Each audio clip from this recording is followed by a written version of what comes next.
Hey there, welcome to Broderos.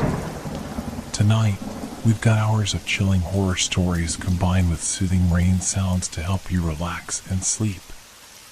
Before you drift off, leave a comment below and let us know where you're listening from and what time it is. And don't forget to hit that like button and subscribe right away. If you end up not enjoying it, you can always take it back later. Get cozy and let the fear take over. I still don't know if I was dreaming or if it was real. But the moment I woke up, the feeling of unease was so strong that it lingered, like a heavy weight pressing against my chest. I tried to shake it off, convinced it was just a bad night, something I'd wake up from only to forget. But that night kept following me. No matter how much I tried to move on, to forget, the echo of it stayed. And then it happened again. I woke up, feeling like I was pulled out of the depths of the night and into the harsh reality of morning. My eyes adjusted to the light creeping through the cracks in the curtains, but even as I opened them, something wasn't right. The clock on the nightstand read the same time it had the night before. 3 a.m. It was the same time. The room felt too cold, the silence too thick. I lay there for a moment, staring at the ceiling, trying to convince myself that nothing had changed. But then the sound came, a low creak from somewhere in the hall. I froze, my breath catching in my throat. It was as if the house itself was holding its breath. The creaking grew louder, closer, and I could feel my heart beating faster. I couldn't move. I couldn't speak. All I could do was listen as the darkness outside my room seemed to come alive. It was only a moment, but it felt like forever. Then, just as suddenly as it had started, it stopped. The house went still again. I tried to get up, but my legs felt like they were made of lead. My body didn't want to move, didn't want to leave the safety of my bed. The more I stayed still, the worse it became. I could feel eyes on me, no, not just eyes. It was as if something was watching me, waiting. I didn't understand it at first. I thought maybe it was the stress, maybe I was just imagining things. But then, when I tried to get back to sleep, the sound started again. Low whispers from beyond the door. They were barely audible at first, but they grew louder, more distinct with every passing second. I could hear them so clearly now. A voice, but not one I recognized. The words were broken, twisted, as if something was trying to speak but couldn't quite get it right. It was almost like a plea. Help, help me. I sat up, my heart racing. The room was still, but the whispers, they didn't stop. They circled around me, like an invisible presence pressing in from all sides. I wanted to scream, but the words stuck in my throat. I was not alone. But that was just the beginning. The next time I woke up, if it was even the next time, I felt it again. The same chill in the air, the same oppressive weight on my chest. The room was unchanged, but somehow it felt smaller. The same clock read 3 a.m. My body was frozen, my mind reeling, as I realized with horror that the night was repeating itself. Everything was the same, the creaks, the whispers, the thick, suffocating silence. The house was alive with something I couldn't comprehend. It was as if I were stuck in a loop, condemned to relive that moment over and over. I wanted to fight it. I wanted to scream and run, but the fear held me in place. I couldn't stop it. The sound of footsteps echoed from the hall. Slow, deliberate. Someone, or something, was moving closer to my door. I tried to close my eyes, hoping it would go away, but the footsteps only grew louder until they were at my door. The handle rattled. And then, the voice. It was right outside. Help me, please. I was paralyzed, unable to move. I wanted to call out, to ask who it was, but the words wouldn't come. The voice, if it even was a voice, felt wrong. It wasn't human. It was hollow, distant, like a memory that wouldn't fade. The sound of it clawed at my mind, each whisper like 1,000 icy fingers dragging themselves across my skin. And just as I thought I might lose my mind, everything stopped. The house fell into silence once again. But this wasn't the end. It never is. Each time I woke up after that night, it was the same. The same 3 a.m. The same chill in the air. The same whispers, now louder, more insistent. The same footsteps, always closer, always reaching.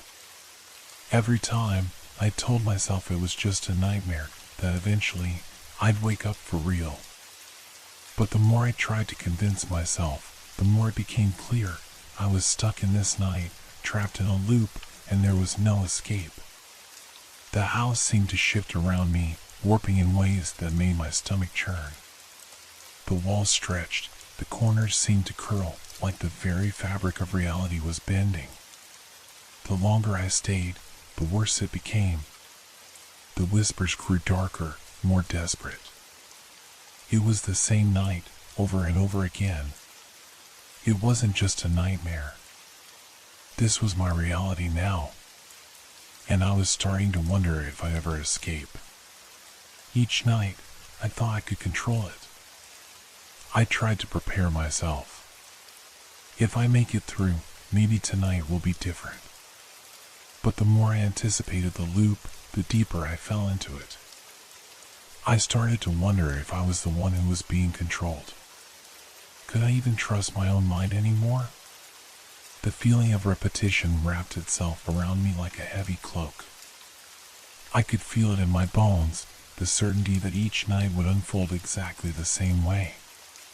The creak of the floorboards outside my door, the whispering voice that seemed to slither through the walls, calling for help.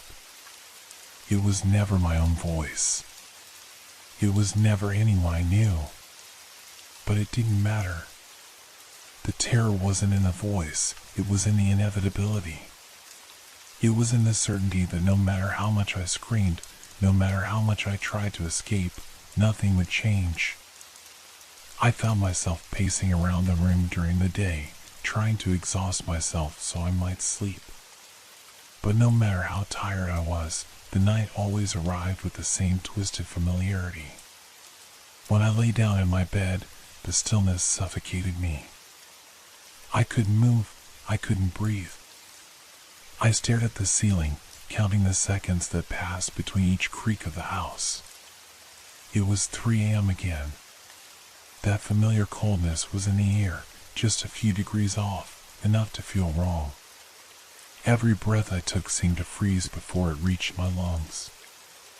I could hear it, the footfalls, the soft padding down the hallway. Not again. But it was happening again. I knew what was coming. I knew the voice would speak. I knew it would ask for help. But I didn't want to hear it. I didn't want to know what was outside the door, moving closer, getting nearer. It was all too much, too real, and yet not real at all. The whispers started low at first, like a murmur, something distant but always there. Help me. The voice was soft, barely audible, but I could feel it. I could feel it as if it was pressing on my chest, weighing me down with every word.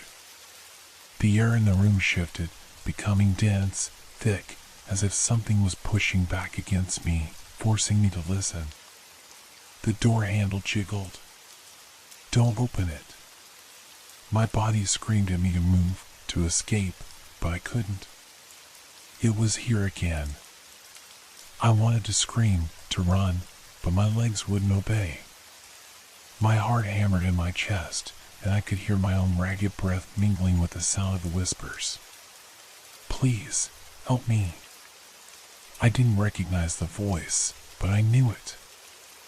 I knew it from somewhere deep inside me, a place I couldn't reach, a place I didn't want to remember. The voice was too familiar. How was that possible? I shut my eyes, willing myself to wake up.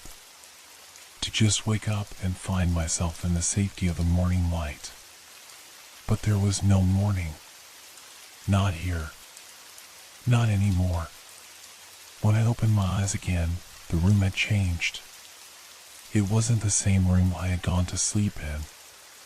The walls were different, the angles wrong. The shadows seemed deeper, stretched in unnatural ways. The light from the window flickered, as though it was struggling to exist in this place. It was all wrong. I felt like I was losing grip on everything, on the world outside, on the reality I thought I knew. The whispers were louder now, urgent. They came from all directions, swirling around me, suffocating me. I wanted to scream, but my voice caught in my throat. I couldn't move. The very air seemed to press in on me, as though the house itself had become alive, consuming me. I had to open the door. The thought struck me like a cold wave. It was as if I had no choice but to open it. Why? I didn't want to. But something deep inside told me that if I didn't let whatever it was in, I would never escape this nightmare. My hand trembled as it reached for the handle. Help me. The voice was now clear, desperate. I could hear the agony in it, the pain, the pleading. I had to open the door. I turned the handle. It clicked. The door swung open with a creak that sounded too loud in the silence. Nothing. The hallway beyond was empty. The house was still. But the air felt different. Heavier. I stepped into the hall, my footsteps echoing in the quiet, my heart pounding in my ears. The walls seemed to close in on me as I moved down the corridor. The whispering, the voice, it was all gone. The house was holding its breath again. And then, just as I thought I might be free of it, the temperature dropped. A sudden chill washed over me, and I felt the presence before I saw it. Something was standing at the end of the hall. A figure. It was dark, formless, its shape distorted, like a shadow stretching too far. I couldn't make out its face, but I could feel its eyes on me, watching, waiting. The whispers started again, but this time they were different. They weren't coming from the hallway. They weren't coming from the figure. They were coming from inside my head. Help me. I backed away, my heart slamming in my chest. The figure moved toward me, slow, deliberate. The whispers grew louder, more insistent. I couldn't breathe. I couldn't think. I ran. I didn't look back. I didn't care where I was going. I just ran. But no matter how fast I moved, the house seemed to stretch on forever, the halls never ending, the walls closing in. The figure was right behind me, just out of reach, always following, always watching. Please, please, let me wake up. But I didn't wake up. The night continued, and the whispers never stopped. I woke up again, heart racing, gasping for air, like I was just pulled out of water. The same cold sweat clung to my skin. The same weight pressed against my chest, suffocating me. My mind was a jumbled mess, fragments of the nightmare, flashes of that figure, the voice, the endless hallway. But it wasn't just a nightmare. It couldn't be. I looked around the room. Everything was in its place. The bed, the window, the soft hum of the refrigerator in the kitchen. It was morning again, or was it? I couldn't tell. There was a flicker of light coming through the curtains, but it felt wrong. Not warm, not inviting. Just a cold, gray light that filtered in and made the shadows stretch unnaturally long. I rubbed my eyes, trying to make sense of it all. It's just in your head. It's just a bad dream. I told myself this over and over. But the more I repeated it, the less I believed it. The house was still. Too still. I stood up from the bed, my legs shaking beneath me. Was I awake now, or was it just another layer of the nightmare? The door. I didn't want to look at it, but my eyes kept drifting toward it, drawn to the place where it all began, where the whispers started. The moment everything shifted, I couldn't ignore it any longer. I had to check. I walked slowly, cautiously toward the door. Each step felt like I was wading through water, thick and heavy. The closer I got, the more the tension in my chest grew. I could feel it, the oppressive air, like a thick fog that had settled in the corners of the room, smothering me. The door handle was cold under my hand as I reached for it. My breath caught in my throat. There was a crack in the wood, a tiny gap, barely visible, but enough to send a jolt of panic through me. I didn't remember that. Was it always there? I hesitated. What if I opened it? What if I stepped outside and the nightmare followed me again, like it always did? What if everything, every second, was a repeat, a loop that I couldn't escape? I couldn't stop myself. I had to know. I twisted the handle and opened the door. The hallway looked normal. The same creaks of the wooden floor, the same faint scent of dust that always lingered. Nothing had changed. Or so it seemed. But I knew it wasn't real. Not anymore. Nothing in this house felt real anymore.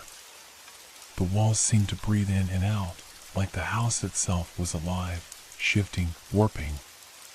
The air felt alive too, thick with something unspoken.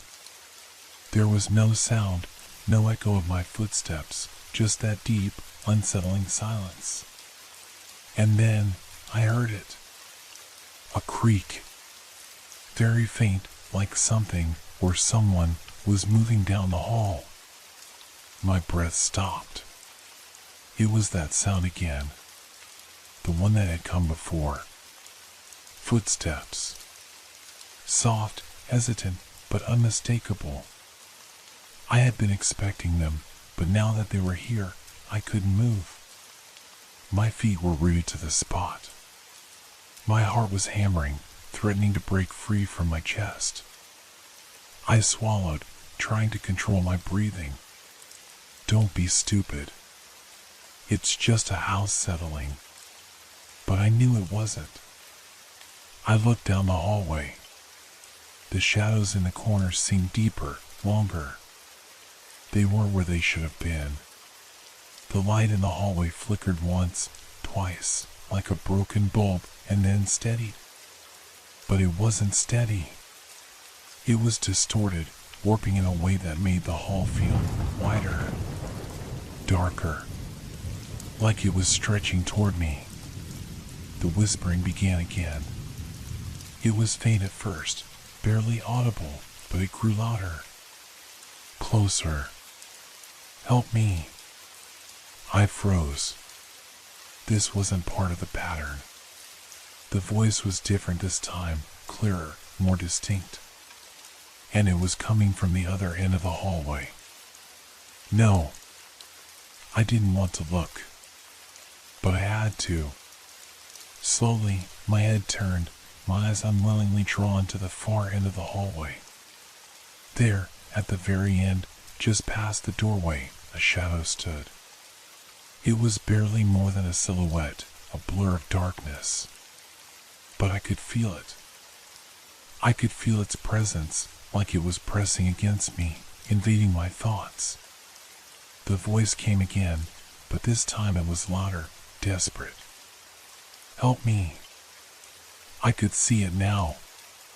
The shadow was no longer formless. It had a shape I didn't recognize. I couldn't tell if it was human or something worse. The whispering was louder now, not just one voice, but many. All saying the same thing, pleading, begging.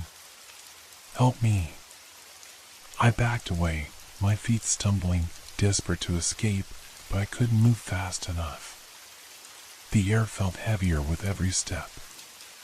The shadows in the room stretched and twisted, seeming to creep toward me. Help me. The sound was everywhere now, filling the house. Please, please let it stop.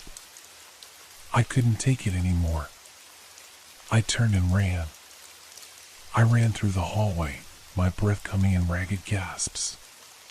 The footsteps were behind me now. They were faster. Closer. The whispers were deafening, a constant cacophony that drove me forward, making my heart pound in my chest. I didn't dare look back. I couldn't. But just as I reached the stairs, I felt something grab my ankle.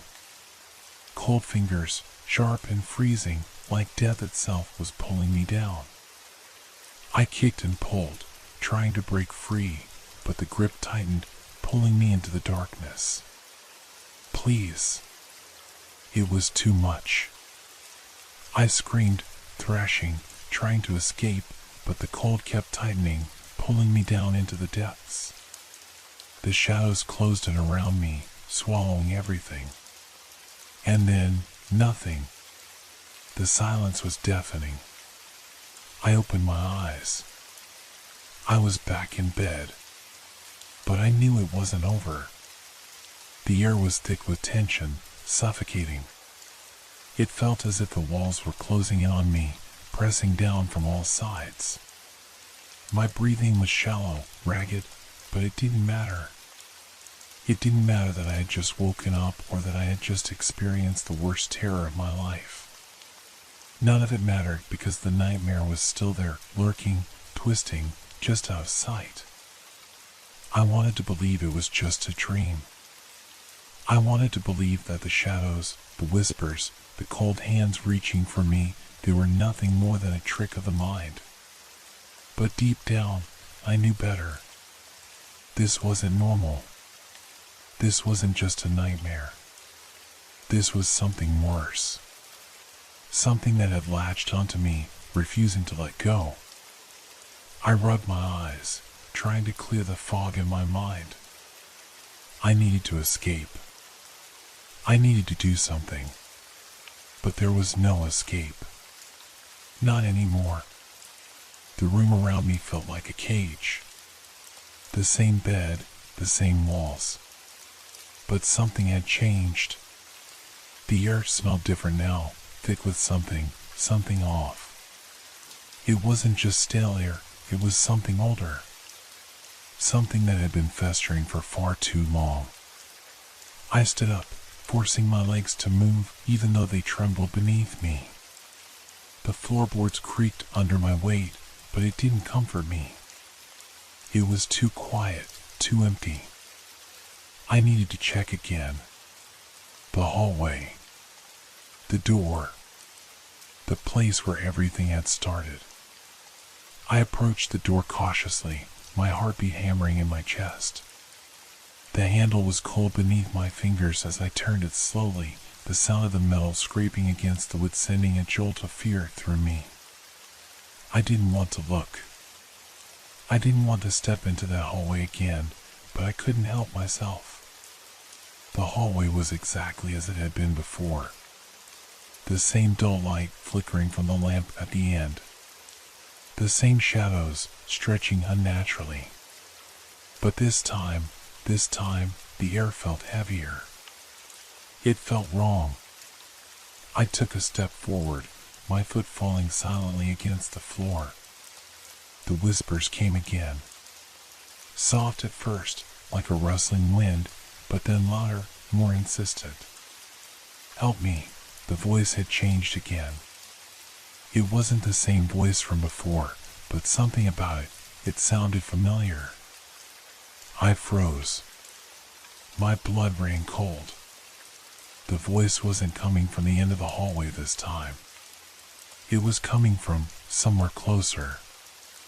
I turned, my eyes scanning the hallway frantically, trying to find the source. Nothing. No one. Just the flickering light. The stretching shadows. I stepped back, almost stumbling over my own feet. The whispering was growing louder, filling the space around me. And then, there it was. A figure. A shadow standing in the doorway to my left. It was barely visible, more of a silhouette, but I could feel it. It was watching me. I tried to breathe, to calm myself, but the panic was rising. Was this it? Was this the end? The figure moved. Slowly, deliberately. Not toward me, no.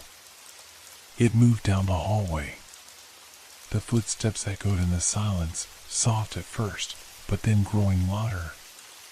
The sound reverberated in my head, rattling through my bones. I wanted to scream, to call for help, but my voice was caught in my throat, choked by fear. The figure was getting closer. I backed away, my legs unsteady, the floor shifting beneath me. The light above me flickered again, casting strange shadows that danced on the walls. The whispers surrounded me, growing louder until they were all I could hear. My mind was spinning, my thoughts a blur. I had to get out. I had to leave. I turned and ran, my feet pounding against the floor as I stumbled down the hallway.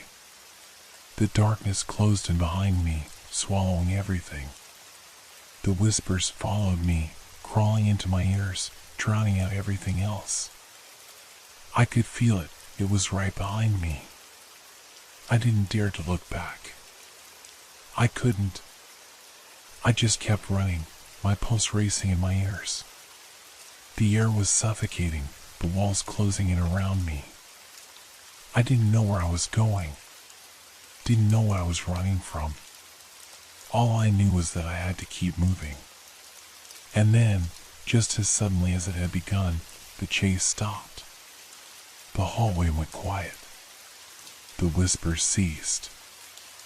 I froze, my heart still pounding in my chest. Was it over? I glanced behind me, my breath caught in my throat. The hallway was empty. No shadows. No figures. But I didn't feel safe. No. I felt watched. I could still sense the presence, lurking just out of reach, waiting for me to make the wrong move. I took a hesitant step forward, my body tensing with every motion. And then I saw it. In the far corner of the hallway, near the stairs, something was moving. Slowly.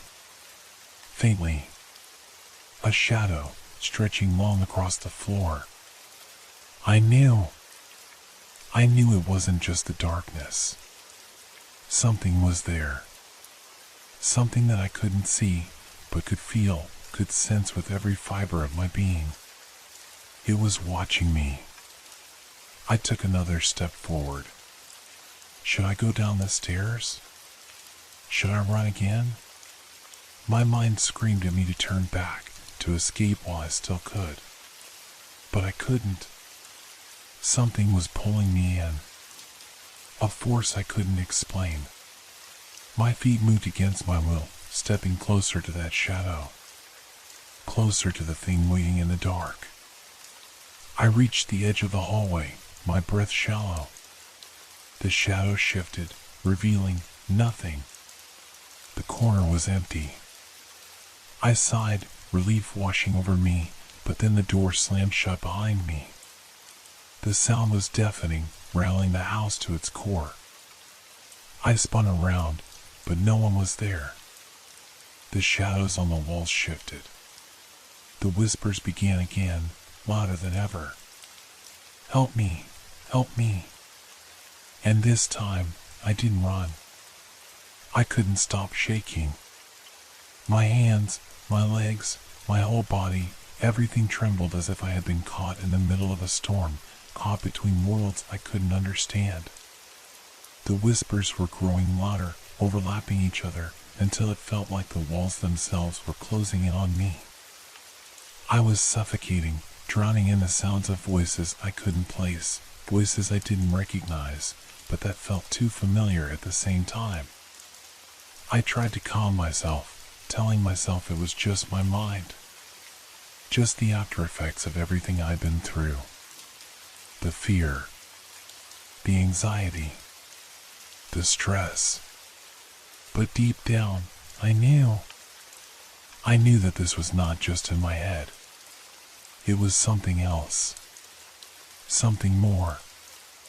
I turned around, desperate for some kind of escape, but all I saw was darkness. The hallway, the same hallway that had once seemed so ordinary, now stretched endlessly before me, a vast void of uncertainty. The air was heavier, colder. A subtle pressure pressed against my chest, and I couldn't breathe properly. I reached for the wall beside me, my fingers brushing against the rough surface, grounding myself for just a moment. Help me. The whisper came again, this time clearer, as though the voice had risen from the very foundation of the house itself. A cold shiver ran down my spine. My eyes darted across the hallway, searching for the source, but there was nothing. No one. Only shadows and the flickering light above, the same dim bulb that had started all of this. I couldn't remember the last time I had felt safe. I had to move. I had to escape. But where could I go? Every door, every corner of the house seemed to be part of the same nightmare.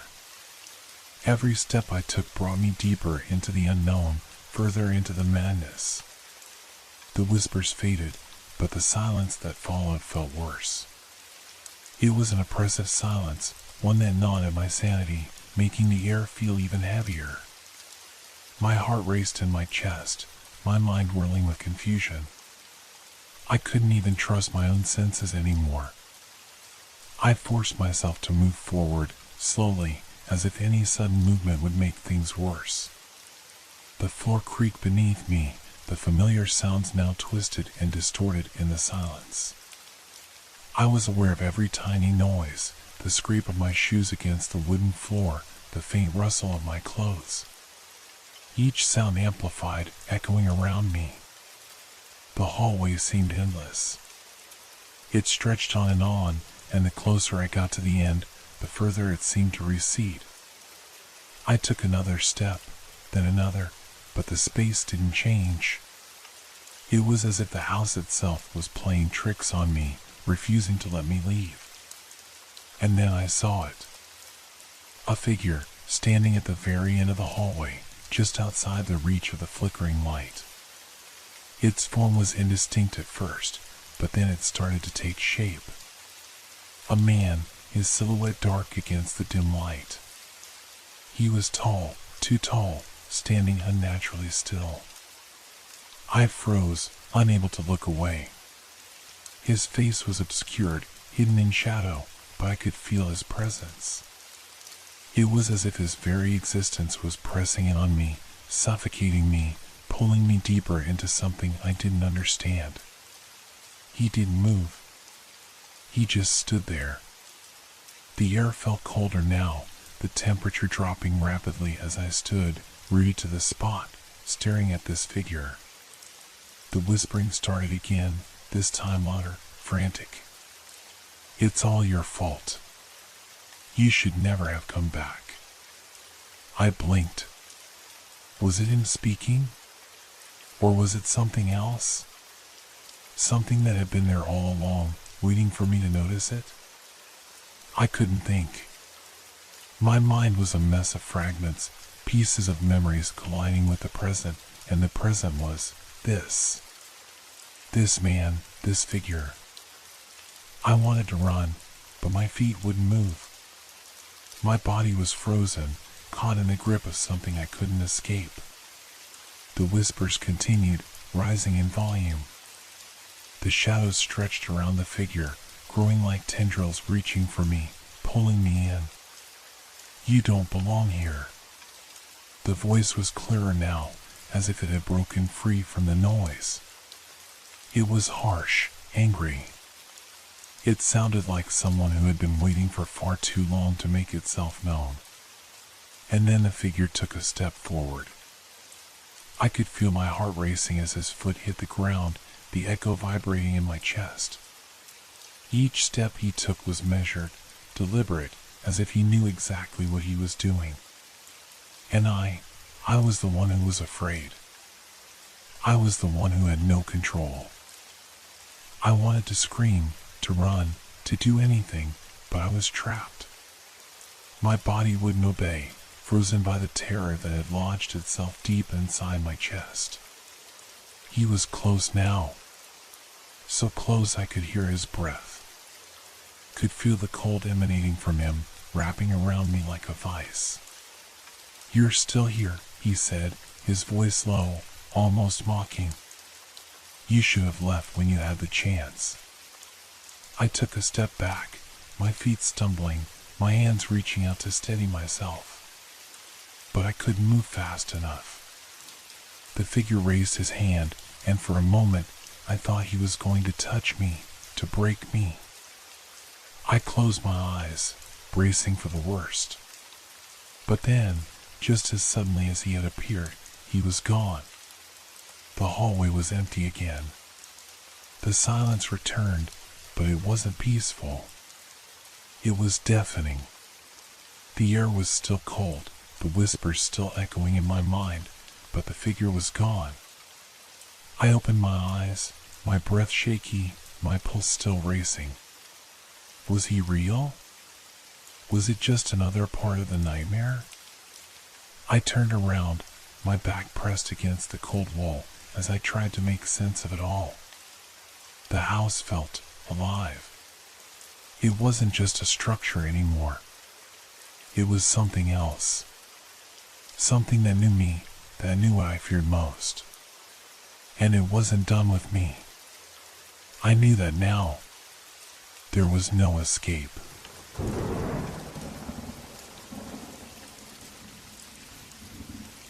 It started with a question I could never answer. It wasn't even a real question, more like a whisper, carried by the wind. Or maybe it was just my mind playing tricks. But I swear, I heard it. A question that seemed to come from nowhere, yet it gripped me, gnawed at me. Do you hear them? The walls of my house, my safe, quiet house, had begun to speak. They never did before. Or maybe they had, and I simply never listened. I live alone. A modest house on the edge of town. The kind of place you find in those long-forgotten neighborhoods where the houses are old and the trees grow wild, tangling their branches above like hands trying to hold each other. I hadn't always been alone. A year ago, the house was different. I was different. But time changes everything. Or maybe it's just me. I can never tell anymore.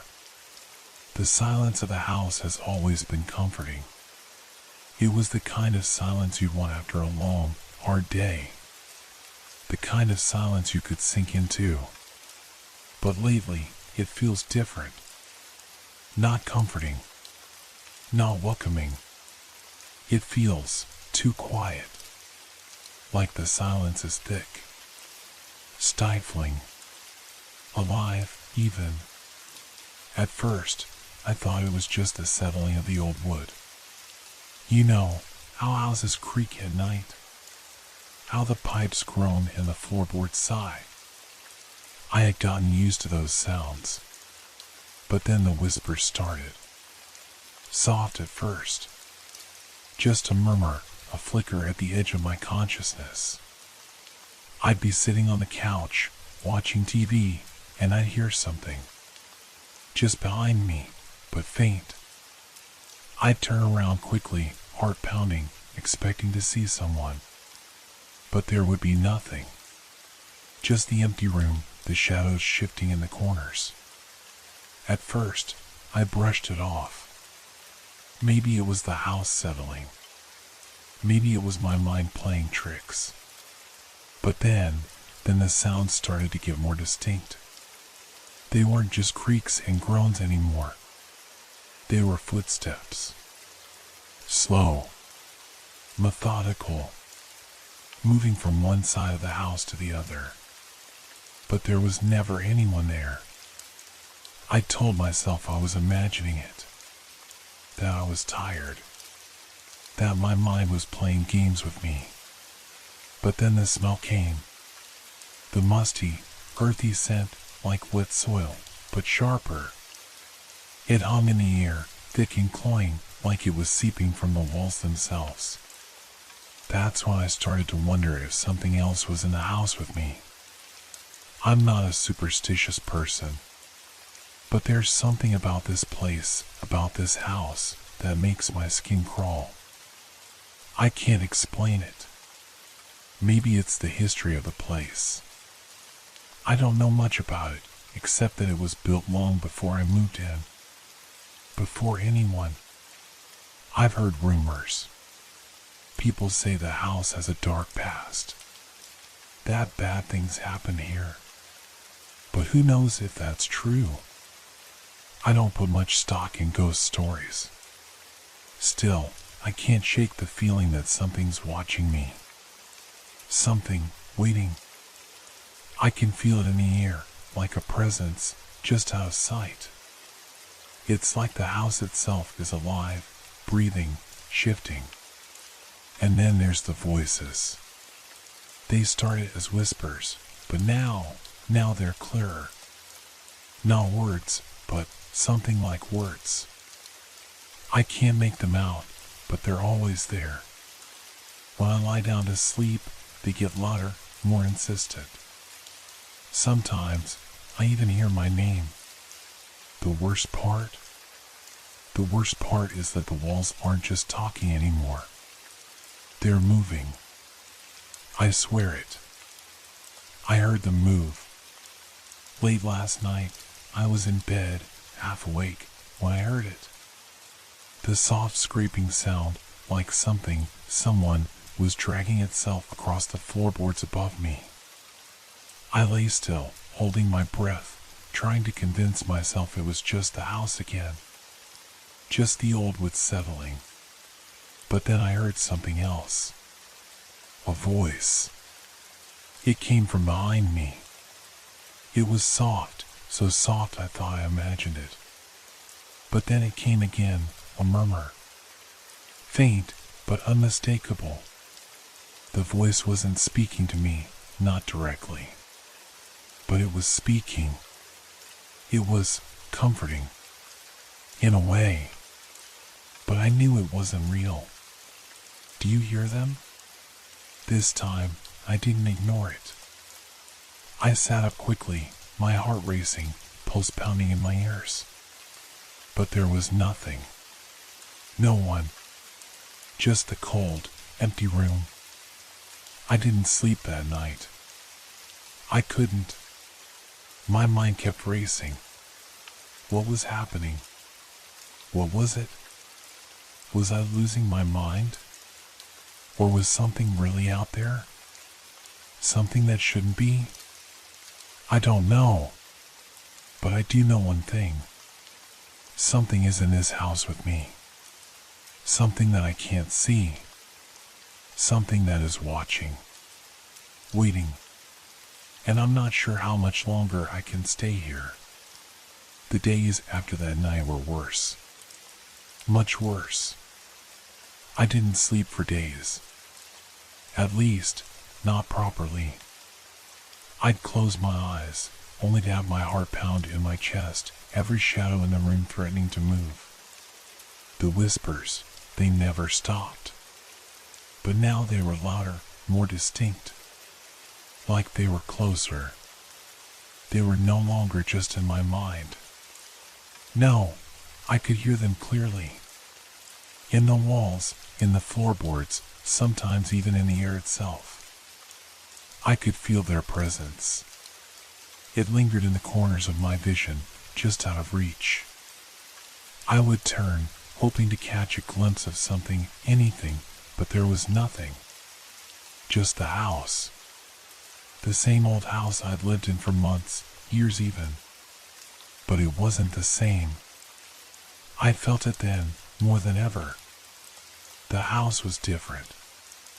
It wasn't the creaky old place I had come to know. It had changed. The air was thick, humid even, and the smell of wet earth, of decay, was always there now. It stuck to my clothes, to my hair, no matter how many times I opened the windows or washed the floors. The house was breathing. I tried to leave.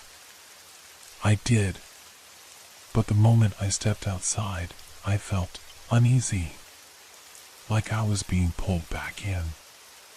It's hard to describe, but every time I stood at the door, my mind would race. I would take a few steps away, and then, without warning, a sharp, cold dread would seize me. I'd feel the urge to turn back, to go inside. As if the house itself was calling me, pulling me toward it. So, I stayed. And I listened. And the whispers grew louder. They weren't just random murmurs anymore. I started to hear them clearly, too clearly. They were like conversations. Faint, but distinct. The voices sounded like they were having a discussion. But I couldn't understand the words. They were foreign, like a language I didn't recognize. And yet, I felt like I knew them.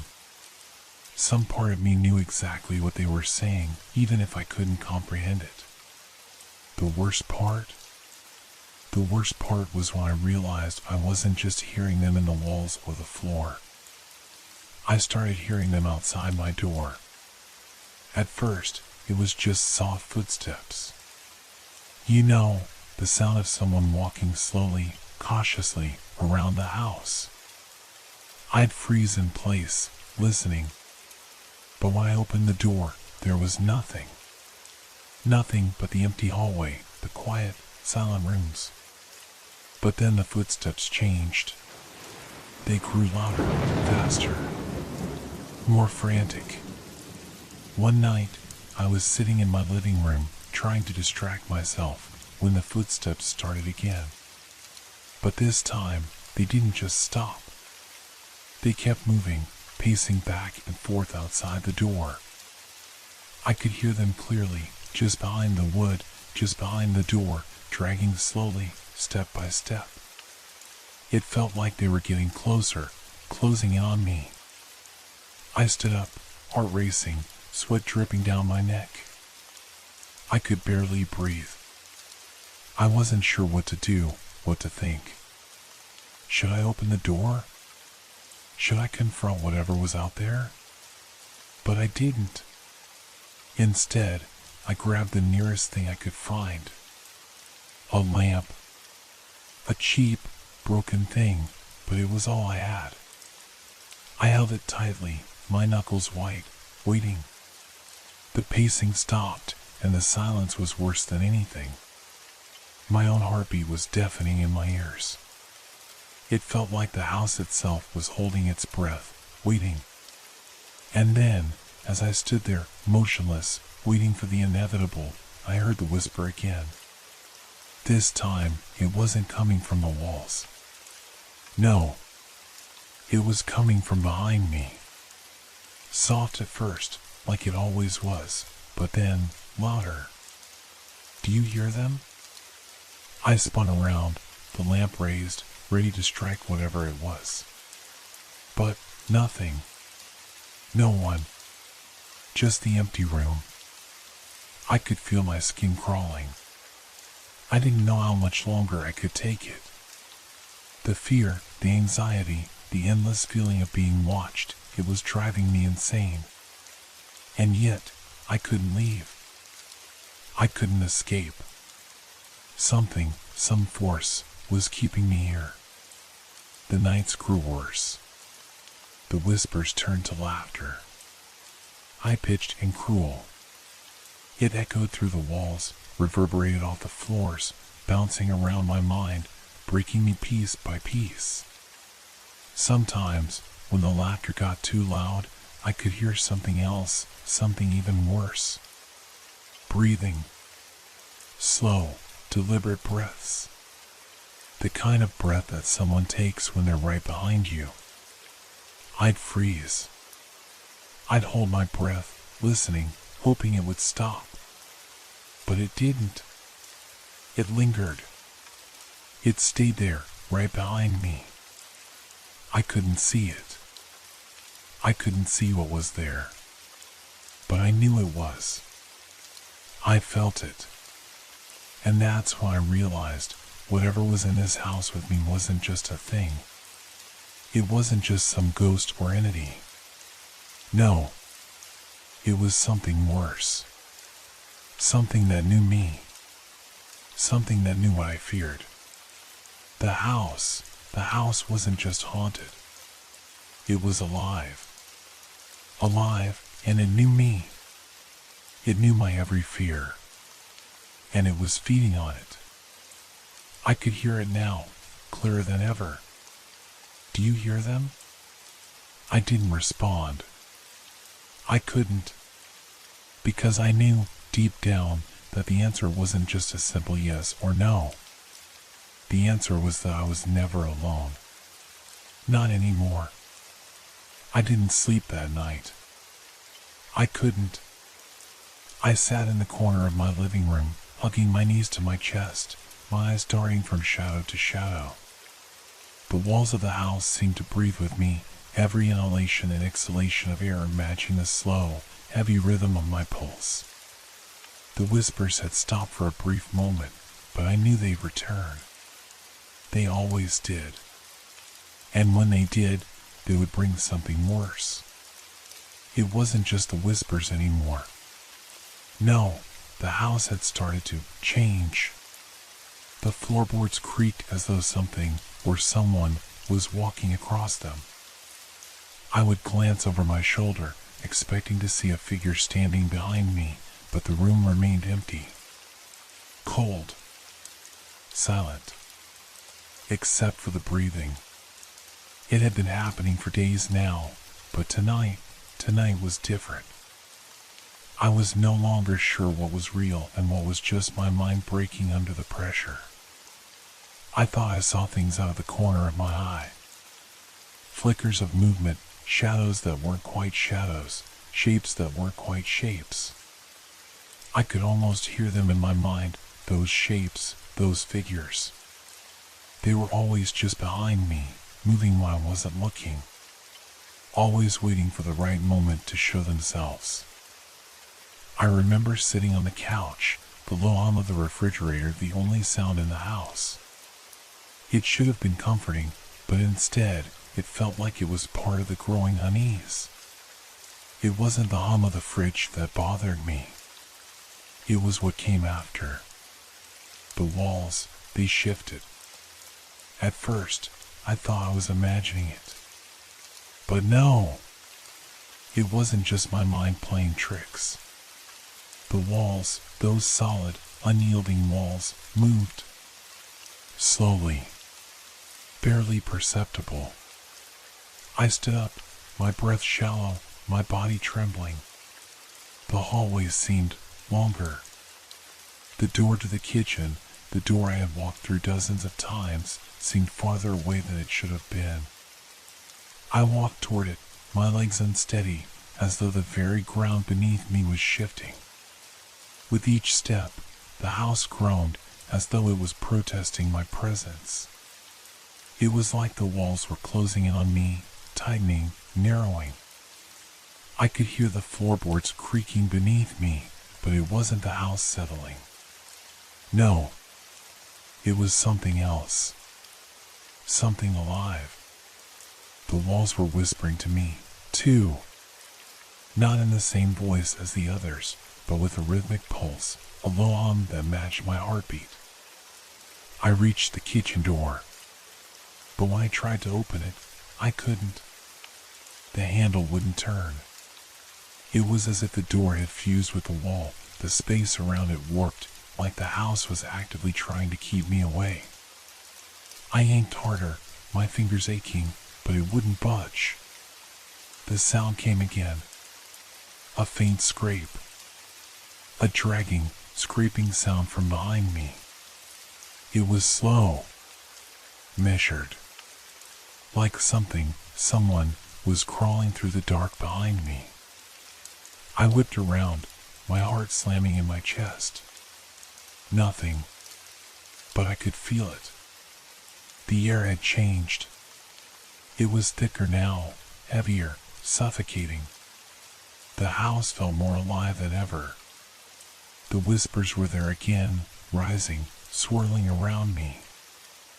I could hear the words now, faint but growing louder, closer. But they weren't just words. They were commands. Demands. Come closer. The house was calling me. It was strange. At first, I had thought I was simply losing my mind, that the house, just an old house, was playing tricks on me. But now, I realized it wasn't the house that was changing. It was me. I was the one changing. My thoughts were turning darker, my mind slowly unraveling as I began to hear things more clearly. I took a step back, my breath coming faster, my mind spinning with confusion. I tried to push the thought out of my head, the horrible, impossible thought that maybe, just maybe, the house wasn't haunted by ghosts. Maybe it wasn't the walls that were speaking to me. Maybe, just maybe, the house itself was alive. And it was feeding on me. It was then that I noticed something else. The shadows. They had shifted, too. The way they moved, the way they bent and twisted, it wasn't natural. They weren't behaving like normal shadows anymore. They were stretching and pulling, moving in ways that didn't make sense. As if the light itself was being bent by invisible hands, shaping the room into something unrecognizable. I stood frozen in the middle of the room, watching the shadows. My eyes tried to make sense of the chaos before me, but it was impossible. The more I looked, the more it twisted, the more it stretched. And then, the whispers changed. They became more urgent, more frantic. They were coming from all around me now, no longer confined to the walls, but from the very air itself. I could hear them in my ears, in my head, swirling around my mind. The shadows. The walls. The house. They were all part of it. I wasn't just hearing voices. I wasn't just seeing shadows. I was becoming part of it. The house was pulling me in. I couldn't breathe. The air felt thick. The walls felt close. I stumbled backward, my hands scraping against the walls, searching for an escape that wasn't there. My pulse raced, my mind screamed for release, but there was nowhere to run. No place to hide. And then I felt it. Something cold. A hand, soft but unyielding, brushed against my shoulder. A slow, deliberate touch.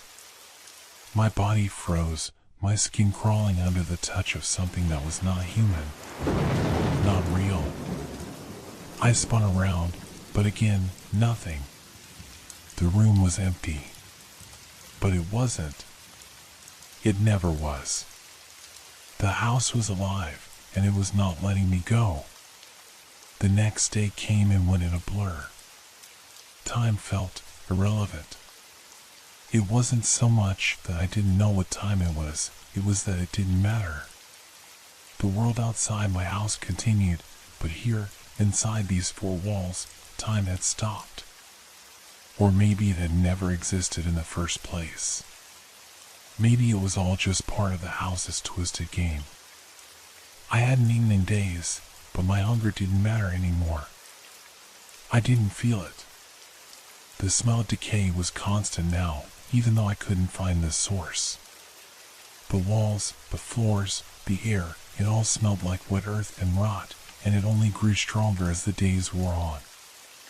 I should have gone outside, should have tried to escape, but I couldn't bring myself to leave. Something inside me was pulling me deeper into the house, deeper into the madness. It was a force, gentle at first, like a whisper coaxing me closer.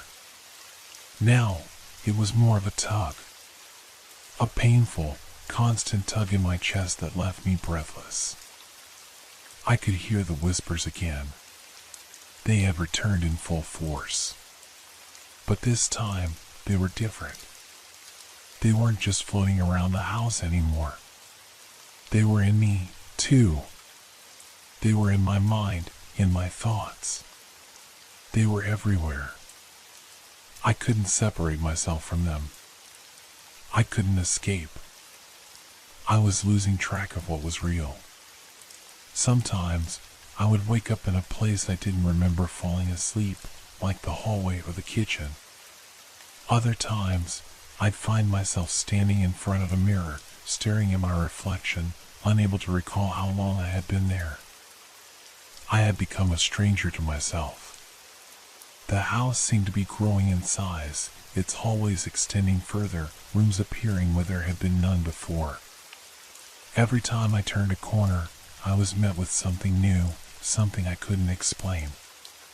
A darkened doorway where there had been none before. A faint figure in the distance, always just out of reach. The air would grow cold, and the walls would groan, as if the house itself were alive, reacting to my presence. Watching me. I remember one night, I was standing in the living room, staring at the flickering light above me. The shadows seemed to move with the light, stretching across the walls, pulling me in with them. And then, for the first time since it all began, I heard a voice that wasn't a whisper. It was clear. It was right in my ear, soft but unmistakable. "Do you see me?" I turned so quickly, my heart slamming against my ribs. There was no one there. The room was empty, just like it always was. But I could feel it. Something was watching me. Something that wasn't there. My skin crawled, the hairs on my neck standing on end. I could feel its eyes on me, like a cold hand pressed against my skin. I was being studied, observed, like an animal in a cage. I couldn't breathe. I couldn't move. The silence was unbearable. The house had become a prison, and I was its only inmate. I had to leave. I had to. I couldn't take this anymore. But my feet felt heavy, my body frozen in place, unable to obey the desperate cries of my mind. The air thickened, pressing against me, squeezing the breath from my lungs. I could feel it again, those invisible eyes. They were watching me, always watching. I turned toward the door, taking one slow, hesitant step. And then I heard it again. That voice. It was right in front of me now, but not in a place I could see. It was inside me, a thought so clear it felt like it had been planted there. Don't leave. You're not ready yet. I froze. My heart stopped. The whisper was calm, almost soothing, but it wasn't a comfort. It was a command. I couldn't move. My legs refused to obey. I felt trapped, held in place by an unseen force. My mind screamed to run, to fight, but my body wouldn't respond. The walls seemed to close in tighter, the room growing smaller. I was suffocating. And then, just as quickly as it had come, the pressure released. The air returned to normal. I could breathe again. But the voice had stayed. It lingered in my thoughts, like a seed planted deep in my mind. "You're mine now," it whispered. "You always were." I staggered back, my breath ragged, my vision blurring. The walls around me seemed to pulse, like the house was alive, like it was breathing in time with me. The shadows in the corners shifted, watching me, moving closer. And then I realized I wasn't alone. I hadn't been alone for days. The figure appeared in the hallway, faint at first, like a dark silhouette in the distance. It wasn't human. It was something else. Something more. It was tall, too tall to be a person, its limbs stretching in unnatural ways. The longer I stared, the more it seemed to change, its shape warping as though it couldn't hold form. I could hear it now, too. Not with my ears, but in my mind. A low, guttural laugh that sent chills through my spine. It spoke, but not with words. The voice was in my head, in my very bones. "Come closer." It didn't move, not yet. It just stood there, watching me. I could feel its gaze on me, probing, searching. It was hungry. It was waiting. I should have run. I should have screamed, should have tried to fight back. But I couldn't. I couldn't move. I couldn't even blink. My body was frozen, my mind screaming, but no sound escaped my lips. I was trapped, caught in the grip of something that wasn't real, and yet it was. The house had claimed me. It had always claimed me. And now, it was time for me to pay the price. The figure stood motionless in the hallway, its form flickering between what seemed like several shapes at once. It was tall, too tall to be human, its limbs stretched unnaturally long, like a puppet that had been strung together with the wrong threads. The shadows around it bent and twisted in impossible directions, as though the very fabric of reality was struggling to contain its presence. I tried to scream. I wanted to scream. But my throat was tight, constricted by some invisible force, like the air had turned to cement, trapping every sound inside me. My heart pounded in my chest, each beat louder than the last, a thunderous rhythm that echoed in my ears. The figure's eyes, if they could be called eyes, were black as coal, endless, like bottomless pits that consumed everything they touched. It tilted its head slightly, as though studying me. The air around us grew colder, colder than I thought possible, and I could see my breath coming out in small puffs of vapor, hanging in the thick, stifling air. I could hear it in my mind again. That voice. That whisper. "Come closer." It wasn't a plea. It wasn't a request. It was a command. A demand. And I knew, deep down, that there was no escaping it. No running. It had me. The house had me. The figure had me. I was trapped in its web, caught in its grasp, and there was no way out. I didn't want to move. I couldn't move. Every instinct screamed at me to turn and run, to flee, but my body refused to obey. I stood there, frozen in place, unable to take my eyes off the figure. It was like my feet were glued to the floor, my legs encased in concrete. My whole body felt heavy, weighed down by something I couldn't see but could feel pressing against me. The figure took a slow step forward, its movements unnaturally fluid, as though it glided rather than walked. I could hear it now, the sound of its footsteps. They were soft, like the whispering wind, but they reverberated through my bones. Each step it took felt like it shook the very foundation of the house. I could feel the house itself groaning, the walls creaking as though the entire structure was alive, shifting with every movement the figure made. I wanted to look away. I wanted to close my eyes, to block it out, but I couldn't. I was compelled to watch, as though something inside me refused to look away. I couldn't tell if I was being drawn to it, or if it was drawing me to it, pulling me in with an invisible force I couldn't resist. "Don't run," the voice whispered in my head. "You're already here." I could feel the figure's presence closing in around me, suffocating me, like the air had thickened, like there was no room to breathe. The walls felt like they were closing in, the space shrinking with each passing second. The shadows on the floor stretched farther, darker, reaching out toward me, as if they were alive, as if they were waiting for me to step into them. My pulse quickened, my chest tightening with panic. I wanted to scream. I wanted to fight, to do something, anything to break free. But my body refused to move. I was paralyzed, trapped in this nightmare, caught in the grip of something that I could never understand. And then, just as I thought I might collapse from the sheer weight of it all, I felt it. A hand. Cold. So cold that it burned. It touched my arm. It wasn't just a touch. It was a pressure. A slow, deliberate pressure, like the fingers of a hand pressing into my skin.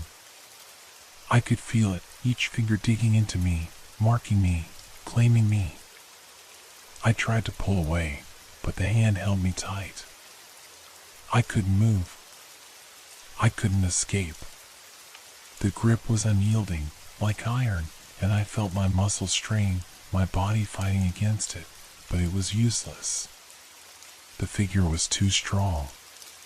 The house was too strong. "Don't fight it," the voice whispered again, this time softer, almost soothing. "You're part of it now. You belong here." I could feel the air around me growing heavier, colder. The walls were pressing in, the shadows closing in, and I could hear the whispers again. They were louder now, overwhelming, filling every inch of my mind.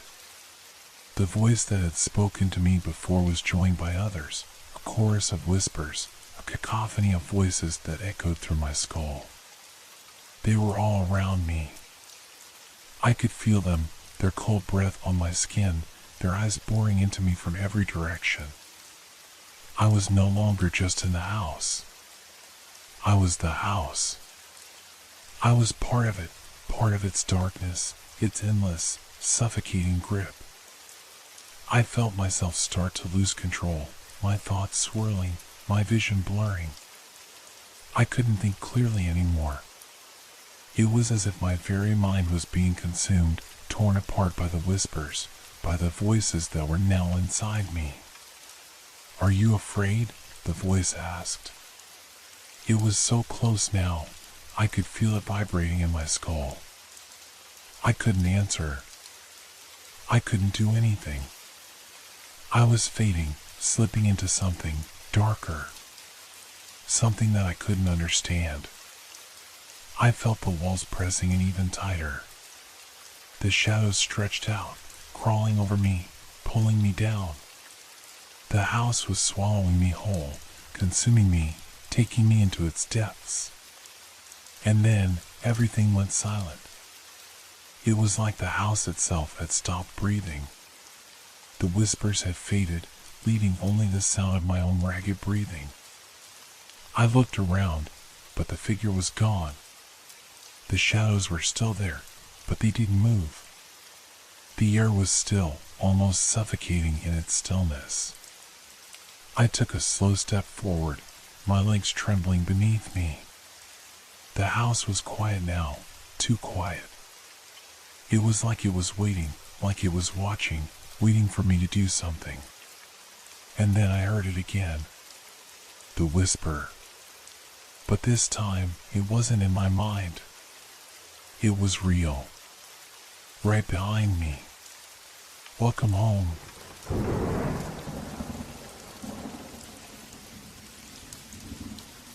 I ask myself one question every morning. Why does it feel like the darkness never truly leaves?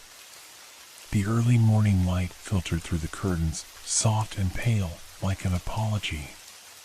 It wasn't the warm, welcoming glow I used to look forward to. No, this light was different. It felt distant, detached, as though it couldn't quite banish the night. Even as the sun slowly rose, it left something behind, something cold and lingering. The shadows, stretching long across the floor, seemed to inch closer to me, as if they were waiting for me to make a mistake, to look away, so they could pull me back into the dark. I sat up in bed, rubbing my eyes, trying to shake the grogginess. But even as I tried to will myself into waking, I couldn't shake the sense that something wasn't right. It was a feeling that crept in slowly, like the darkness itself had its own presence, its own weight, and it didn't just go away with the sunrise. It was still there, watching, waiting. My small apartment, dimly lit by the weak light of the early hour, felt hollow, as if the walls were closing in on me. The silence was overwhelming, a silence that seemed too complete, too unnatural for this time of day. I could almost hear the faint whisper of the wind against the window, but when I focused on it, it would stop, and I'd be left with the eerie quiet. I shook my head, standing up. I was just being paranoid, I told myself. It was just the remnants of a nightmare lingering in my mind. My feet hit the cold wooden floor, and I moved to the window, pulling back the curtains. The world outside looked wrong. The streetlights were still flickering, their orange glow casting strange shadows across the pavement. The trees in the distance swayed in a wind I couldn't feel. It was as though the entire world was caught in some sort of timeless moment, stuck between the end of the night and the beginning of the day. The light, the sun's rays, tried to pierce through the thick veil of darkness, but it couldn't fully break it. The hairs on the back of my neck stood up. It wasn't just the atmosphere. There was something about the way the light looked that unsettled me. The air felt thick, too. It wasn't cold, not in the way it should be at this time of morning, but it felt dense, pressing against my skin. It made breathing seem like a chore. I turned away from the window, swallowing hard, trying to shake the sensation off. I was just tired. That's all. I hadn't slept well. But as I moved toward the kitchen, I heard it. A sound. A faint scratching. A tiny sound, barely noticeable, but it was there. At first, I thought it was the wind again, but the more I listened, the more distinct it became. It was coming from somewhere inside the apartment. Behind me, I felt the air shift. The walls felt closer now. I stopped dead in my tracks. The sound was unmistakable. It was like something, or someone, was tapping lightly, rhythmically, on the walls, just beyond the edge of my vision. It wasn't a sound from outside. No, it was in here with me, in the room, in the apartment. I turned around, my pulse quickening.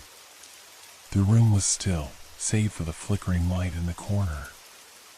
The curtains were still drawn tight, the shadows as long as ever. There was no one there. No one could be there. But the scratching continued.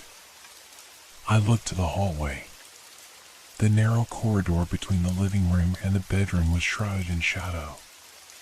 It was a small apartment, nothing too fancy, but at that moment it felt like a labyrinth, as if it had suddenly grown longer, stretched farther than it should. And that sound, the rhythmic tapping, was becoming louder. My heart raced, but I couldn't stop myself from walking toward the source. Every instinct screamed for me to turn and run, to leave the apartment, but I couldn't. I was drawn to it, compelled to investigate the sound. I stood at the entrance of the hallway, looking down the dark passage, my breath shallow and uneven. The tapping stopped. The silence returned, but it wasn't the same as before. This silence was waiting. It was expected, as though the apartment was holding its breath, ready for something to happen. I stepped forward, one foot after the other, inching down the hall. My mind was racing, trying to rationalize what was happening. There had to be an explanation.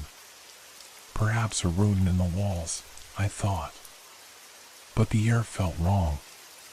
Everything felt wrong. And then, just as I reached the corner of the hallway, the light flickered. Once. Twice. The bulb overhead buzzed faintly. And in the brief moment of dimness, I saw it. A shadow. A figure. It was standing in the far corner of the room.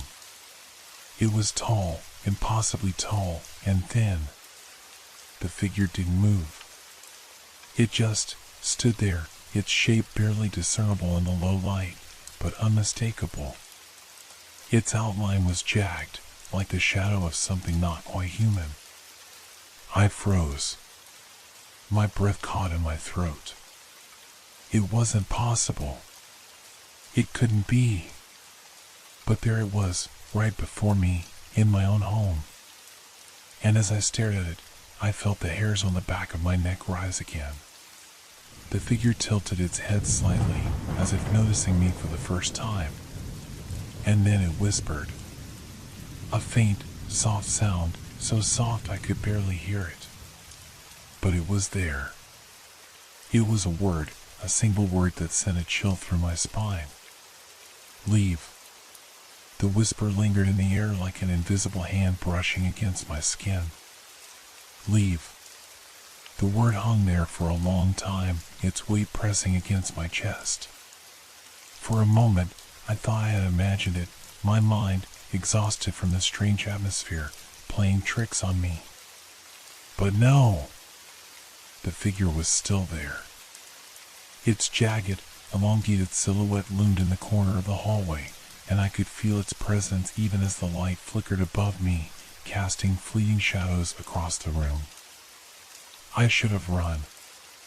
I should have turned and bolted for the door. But my feet felt frozen, as though the air itself was holding me in place. Something primal, something deep within me, screamed to flee, but my body wouldn't respond. I couldn't tear my gaze away from the figure. The longer I stared, the more details emerged. It wasn't just tall, it was unnatural. Its outline was disturbingly thin, almost skeletal, its limbs long and gangly. But what terrified me most was its face. It was so faint, so impossible to discern, yet I could feel its eyes on me, pinning me down with a gaze I couldn't escape. They weren't human eyes. They were dark, empty spaces, like pits that drew in all light, swallowing it whole. And the longer I looked, the more those eyes seemed to widen, as though the figure was studying me, waiting. The silence in the room deepened, thickened. It was suffocating. I couldn't breathe. My heart hammered in my chest, each beat louder than the last. Was this real? Was I hallucinating? Had I finally snapped? I wanted to scream, to shout for help, but my voice felt trapped somewhere deep inside my throat, unable to make a sound. Then, as if sensing my growing panic, the figure moved. It didn't step forward, didn't walk in the traditional sense. It shifted. Its form blurred and contorted in ways that made my stomach churn. One moment, it was standing still, and the next, it was closer. In the blink of an eye, it had moved from the corner of the room to the middle of the hallway, its presence now filling the space between us. The air felt thick, impossible to breathe, as if the very walls were closing in on me. I wanted to scream, but the only sound that came out was a strangled gasp. Its movement was unnatural. Fluid, almost liquid, like it wasn't bound by the same laws that govern the rest of the world.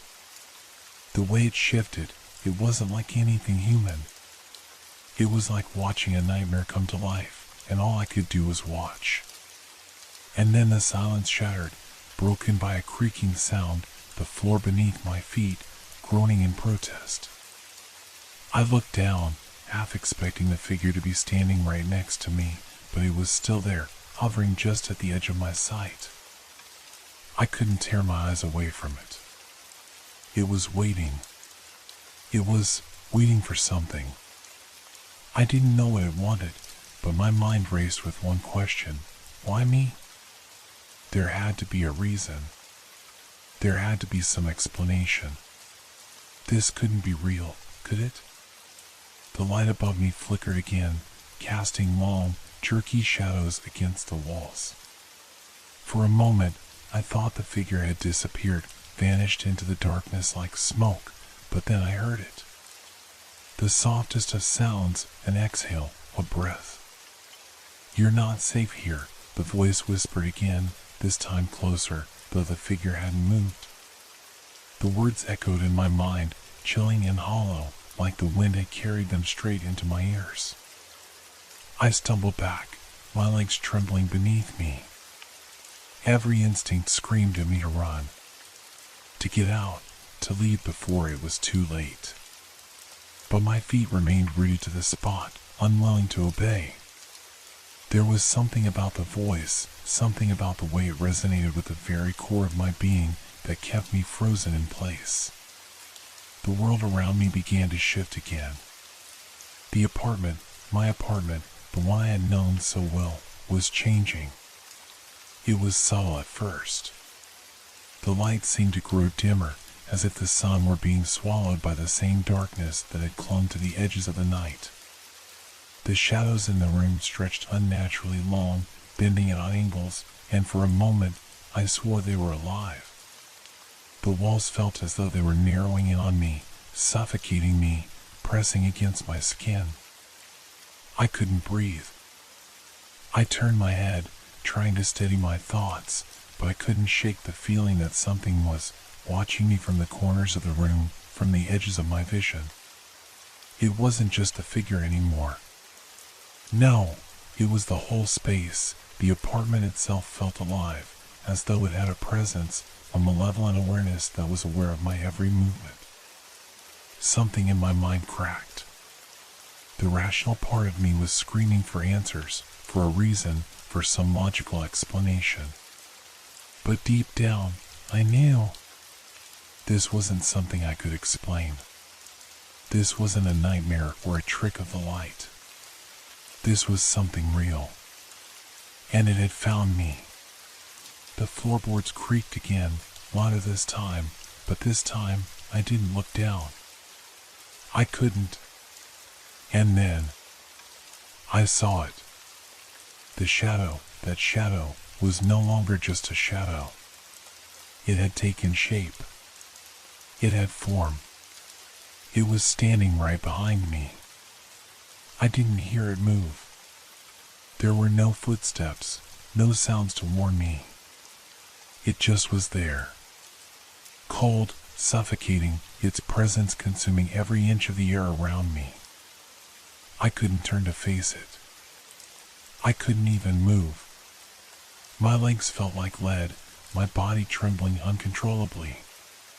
The thing that had been nothing more than a distorted shape, a whisper in the dark, was now real. It was here. And it wasn't leaving.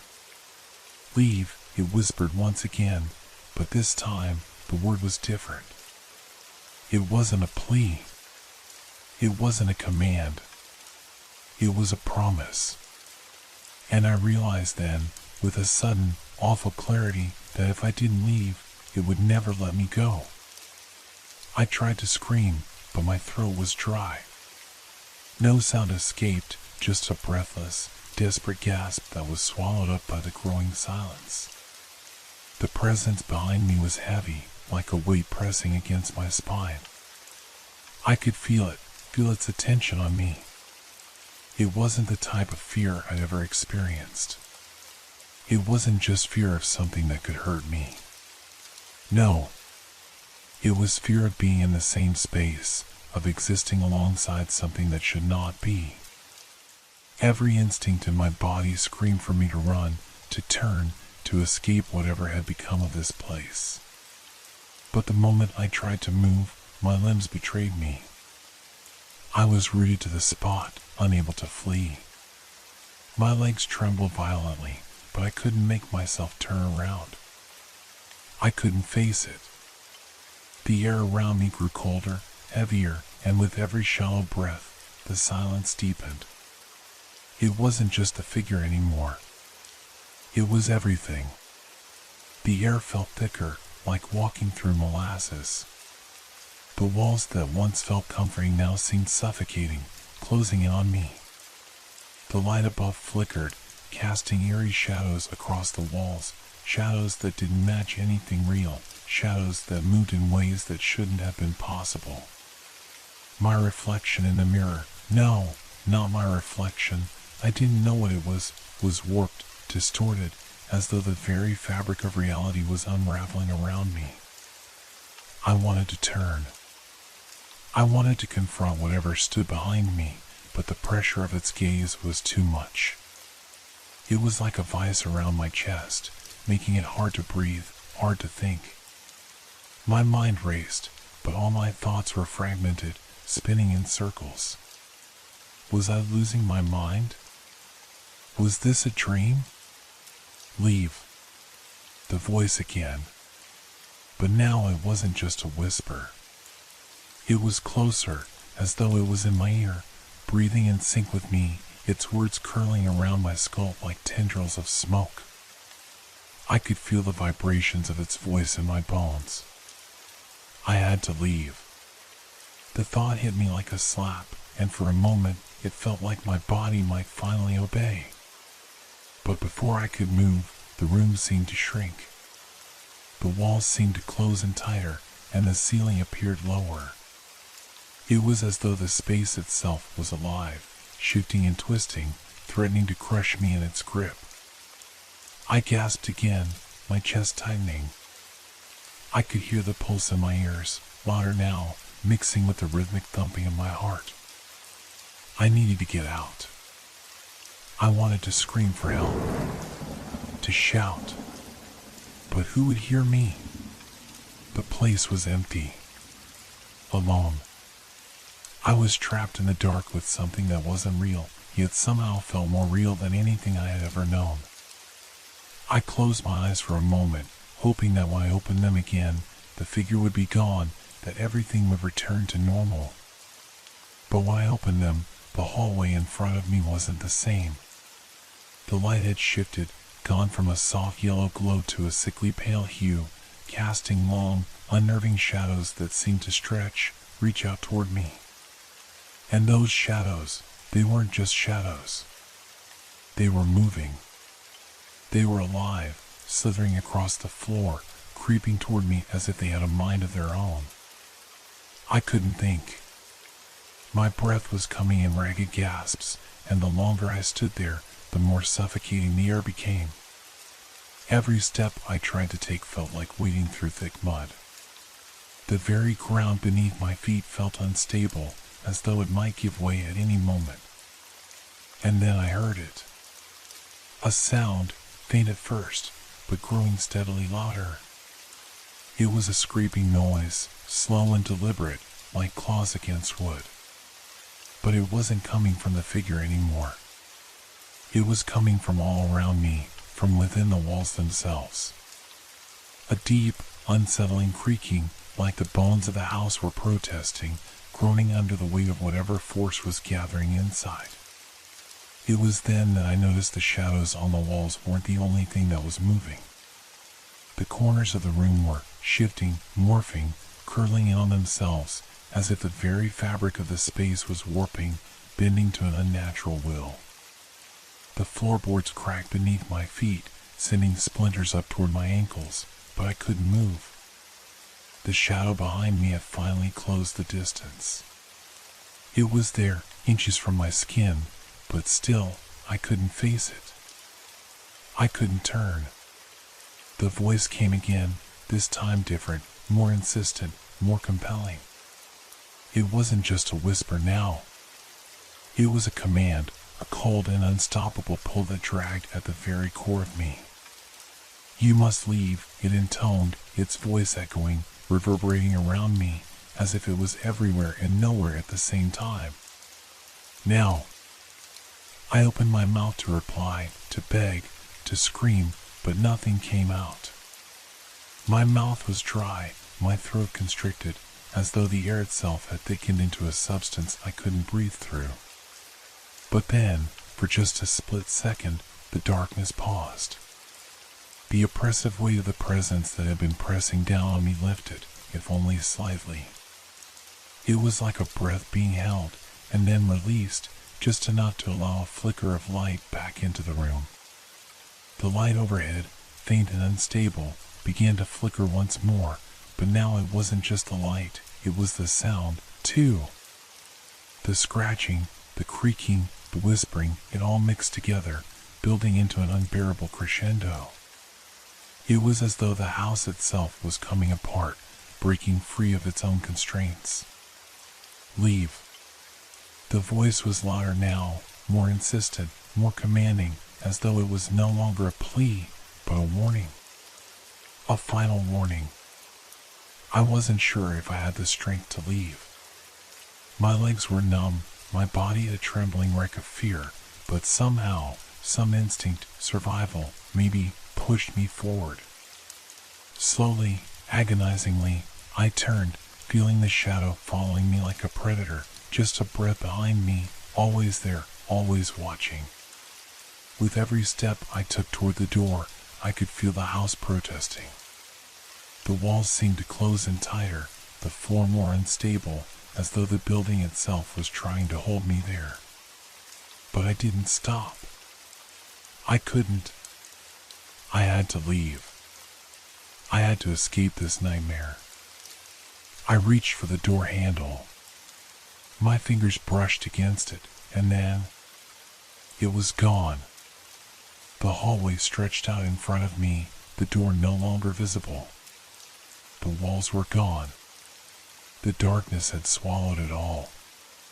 The only thing left was the suffocating silence, and I was standing in the center of it, utterly alone.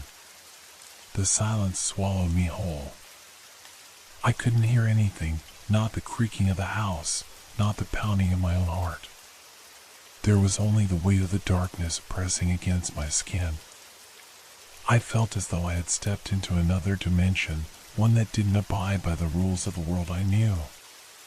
Time itself seemed to have stopped, each second stretching into eternity, a slow, agonizing crawl. I couldn't see the walls, or the ceiling, or the floor. The hallway, the one I had been desperately trying to escape, was gone. It was as though I had never been there, never been anywhere at all.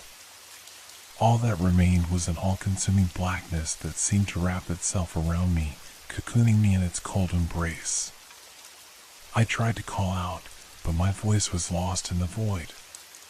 There was no sound, no response, just the suffocating silence pressing on all sides. Where was I? How had I gotten here? My mind was spiraling, thoughts scattering like broken glass. The panic from earlier, the fear of the figure, the terror that had held me in place, they all seemed distant now, like echoes of a nightmare fading in the wake of something much worse. I wanted to move, to get away from the crushing stillness that had settled around me. But my legs refused to obey. They felt like dead weight beneath me, as though they had forgotten how to function, forgotten how to carry me. My body felt numb, disconnected from the world, as though I had ceased to exist. The only thing I could do was breathe. Shallow, panicked breaths that barely reached my lungs. I focused on them, trying to steady myself, to ground myself. I couldn't let myself lose control again. I needed to think, but the more I tried to think, the more my thoughts scattered. The silence was too much. The emptiness was too much. And the longer I stayed still, the more it felt like the darkness was watching me. Something shifted in the distance, just beyond the edge of my vision, where the darkness was thickest. It was subtle, but I felt it, a ripple in the air, a tremor in the silence. My heart skipped a beat, the hairs on the back of my neck standing on end. The feeling of being watched returned, sharper this time, more urgent. I wasn't alone. I wasn't sure how I knew, but I knew. There was something out there, something waiting for me, hidden just out of sight. The darkness didn't just feel empty, it felt alive, as though it was breathing alongside me, pulsing with a hidden rhythm that I couldn't comprehend. The air itself felt wrong, thick with something unnameable. The whisper came again. You shouldn't have stayed. It wasn't loud. It wasn't even clear. But it was there, echoing in my mind, chilling me to my core. The voice was distorted, almost unintelligible, like it was filtered through water, but the meaning was undeniable. I shouldn't have stayed. I wanted to scream, to demand answers, to fight back against whatever this was. But the moment I opened my mouth, the darkness seemed to close in tighter, pressing against my lips, stopping the words before they could form. I couldn't breathe. I couldn't think. And then, there it was again. A movement. A shift in the air. It wasn't much, but it was enough. The darkness wasn't just still anymore. It was moving. I couldn't see it, couldn't hear it, but I could feel it. Something was sliding through the shadows, weaving between the cracks in reality, just out of reach. I was being hunted. The thought made my heart race. My instincts, buried beneath layers of fear, began to scream at me to move, to run. But my feet were glued to the ground, my body trembling in place. I was powerless, a spectator in a world I didn't understand. And then I heard it. A faint scraping sound, like nails dragging across stone, a slow, deliberate rhythm that seemed to draw closer with every passing second. It was behind me, just out of view. Whatever it was moving closer, getting closer. The sound grew louder, more insistent, and with it came the unmistakable feeling of something lurking in the darkness, watching me, closing in. I tried to turn, to face whatever was behind me, but my body wouldn't obey. My eyes strained to make out anything in the suffocating blackness, but there was nothing, nothing to see, nothing to touch, nothing to feel except the unbearable weight of the silence. Then, for a brief moment, everything went still. The air seemed to hold its breath. The darkness, the sounds, the whispers, they all paused. I could feel my own heartbeat in my chest, loud and frantic, like a warning I couldn't understand. And then I saw it. A flicker. It was faint at first, like a distant star, but it was there. A tiny spark of light, so small it almost didn't seem real. But it was growing, expanding, and with it came a cold that chilled me to my core. I reached out toward the light, drawn to it, desperate for something familiar. Anything to remind me that I wasn't completely lost in this suffocating void. The light grew, becoming sharper, brighter, until it filled the space around me. But as it grew, so did the shadows. They stretched and writhed, forming shapes, reaching out toward the light like hungry hands. I had to run. I had to get away from it. From them. I forced my legs to move, willing them to carry me, but the darkness was relentless. It closed in around me, swirling like a storm, pulling me back into its grasp. The light, the only thing that had seemed real, was disappearing, fading just as quickly as it had come. I stumbled forward, my body screaming for air, but my feet slipped on the shifting ground, and I fell. The light flickered one last time before it was swallowed by the abyss, and with it, the last remnants of hope. The darkness was all that remained. And in it, I could feel it. The thing that had been waiting for me. The thing that had always been there, hidden in the shadows. The thing that now had me in its grip. The air was thick. The suffocating pressure I had been feeling only moments ago intensified. I could still feel the oppressive weight of the darkness pressing on me. It felt like I was drowning in it. Each breath came in sharp, shallow gasps, as if the very atmosphere itself was holding me down, refusing to let me escape. I couldn't move. My body was frozen, my limbs heavy as though they had been coated in a thick, sticky substance. I tried to force myself to stand, to take even the smallest step forward, but it was as though the ground itself was pulling me deeper, trapping me in this endless, invisible void. Then, the whispers started again. They were softer this time, more intimate, like they were right in my ear. I could feel the cold breath on my skin, hear the distorted voice, twisted and low. You are not meant to leave.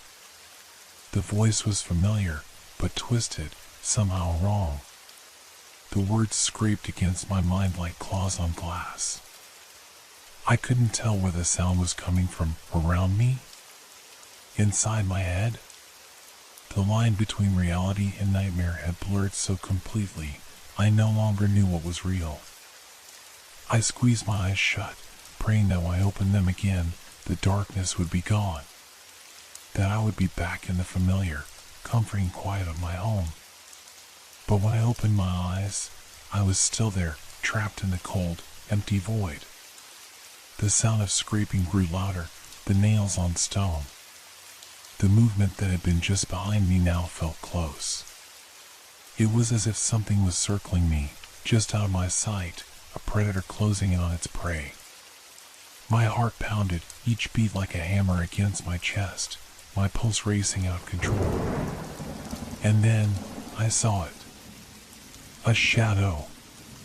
Not a simple dark shape, no, this one moved, shifted in ways that weren't possible.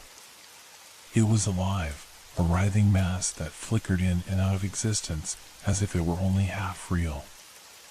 It stretched and twisted, its form defying every natural law I had ever known. It was everywhere and nowhere, a presence that invaded every corner of my vision, every inch of the suffocating space.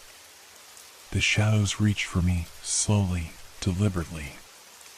The air seemed to ripple around them, distorting and bending, as if the very fabric of the world was being torn apart. I couldn't look away. I could feel the weight of their gaze on me, even though I couldn't see eyes, couldn't see a face. It wasn't the shape of something human, or even of something that belonged in this world. You will stay here, forever. The voice came again, closer now, impossibly close. I felt it against my skin, felt it inside my bones. I wanted to scream, but no sound came. My throat had closed, my voice lost to the void. My mind raced, trying to make sense of everything, but it was no use. What was happening to me? What was this place? What was that thing? It wasn't just a shadow. It wasn't a creature either. It was something older. Something that didn't belong in a world of light.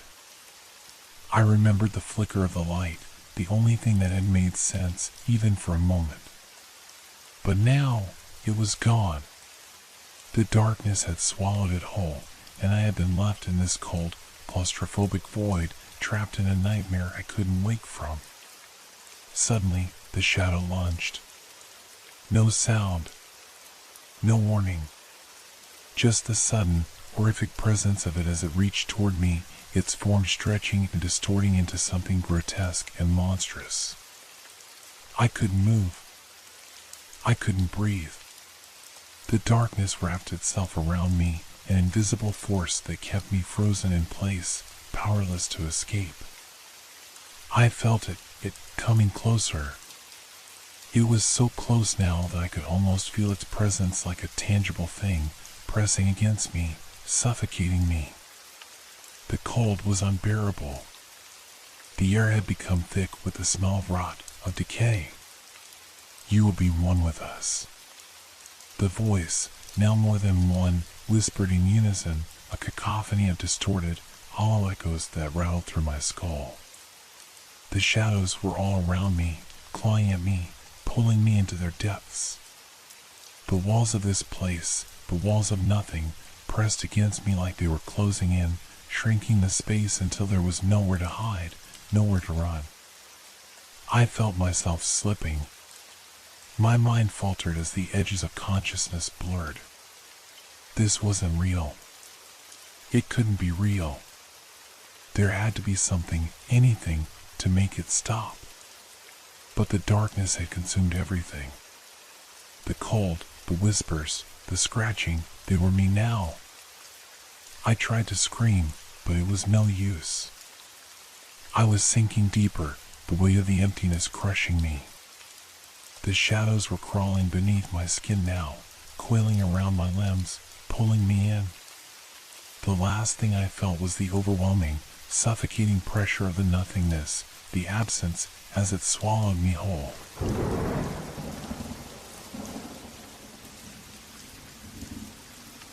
I never thought I would question the very walls of my home, but here I was, lying in my bed, hearing the sound of the door opening again. It wasn't the usual creak or the soft scraping sound from the hinges. This was different. The sound was subtle, almost delicate, like a whisper brushing against the silence of the night. And yet, it was loud enough to wake me. I froze. My heart started pounding in my chest, the rhythm quickening as I strained my ears to catch the next sound. The air in the room felt thick and heavy, as though it was charged with something unseen, something that made the hairs on the back of my neck stand up. I had lived in this house for years, and I had never once heard the door open on its own. The door to the hallway was just a few steps away, and I couldn't make sense of it. I had locked it before going to bed. I always did. No one else was in the house. It was just me. But the door was opening. I sat up in bed, listening. The door creaked once more, this time a little louder, a little more deliberate. I felt a strange unease spread through me, a feeling I couldn't quite place. It was as if something was wrong, something I couldn't see but could feel. I told myself it was just the wind. Maybe a draft had gotten in. It wasn't unheard of. The house wasn't exactly new, and the old wood in the frame had a tendency to shift with the temperature. But as I lay there in the dark, I couldn't ignore the feeling creeping up my spine. The door was still open, barely, but open nonetheless. I could hear the soft sound of the latch as it held the door in place, but the slight gap, the small sliver of blackness beyond it, that was enough to make my mind race. I needed to check. I had to. Slowly, I swung my legs off the bed, the floor cold against my bare feet. I felt my pulse quicken. It was just my nerves, I tried to convince myself. Just the usual anxiety. But as I stood up and took those first hesitant steps toward the door, I couldn't shake the feeling that something was wrong. I reached for the doorknob, feeling the chill of the metal against my palm. Just as I was about to turn it, I heard it. A sound, faint at first, like a breath, a sigh. It wasn't coming from outside the door. It was coming from the hallway, just beyond the opening. I froze. My heart skipped a beat. There was no way. No one was supposed to be here. I strained my ears, listening. The sound, whatever it was, came again. It wasn't a voice, not quite. More like a soft murmur. The kind of sound someone makes when they're trying to be quiet, but can't help but let something slip. I felt a wave of nausea. My hands were shaking, and I realized I was gripping the door handle far too tightly. I had to open it. I had to know what was out there. With a deep breath, I twisted the knob. The door creaked open just a few inches. The gap was small, but it was enough. Enough to let in a sliver of dim light from the hallway, enough to reveal the emptiness. But there was something strange about it. The light didn't quite seem to reach the far corners of the hallway. It was like the shadows in the corners were darker than they should be. I stepped forward, pushing the door open a little wider, still listening. Then I saw it. The door across the hallway, the one that led to the closet, was open. I didn't remember leaving it that way. I never left it open. I always made sure it was shut before bed. Why would it be open now? I felt the blood drain from my face. The feeling in my stomach twisted into something much worse. The breath I had been holding escaped in a rushed exhale, and I quickly slammed the door shut, stumbling back. Was someone in the house? Or had I imagined it? The shadows had been wrong. The air had been wrong. I told myself I was being paranoid, that I had left the door open without thinking, or maybe I had been half asleep when I did it. But then I heard it again. A soft creak from the hallway. This time, it was much clearer. It was louder. The door across the hall was closing. I couldn't breathe. My chest tightened, and I pressed my back against the door, desperate to hold onto something, anything that could stop the world from spinning out of control. The sounds in the house had stopped for a moment, but I knew it wasn't over.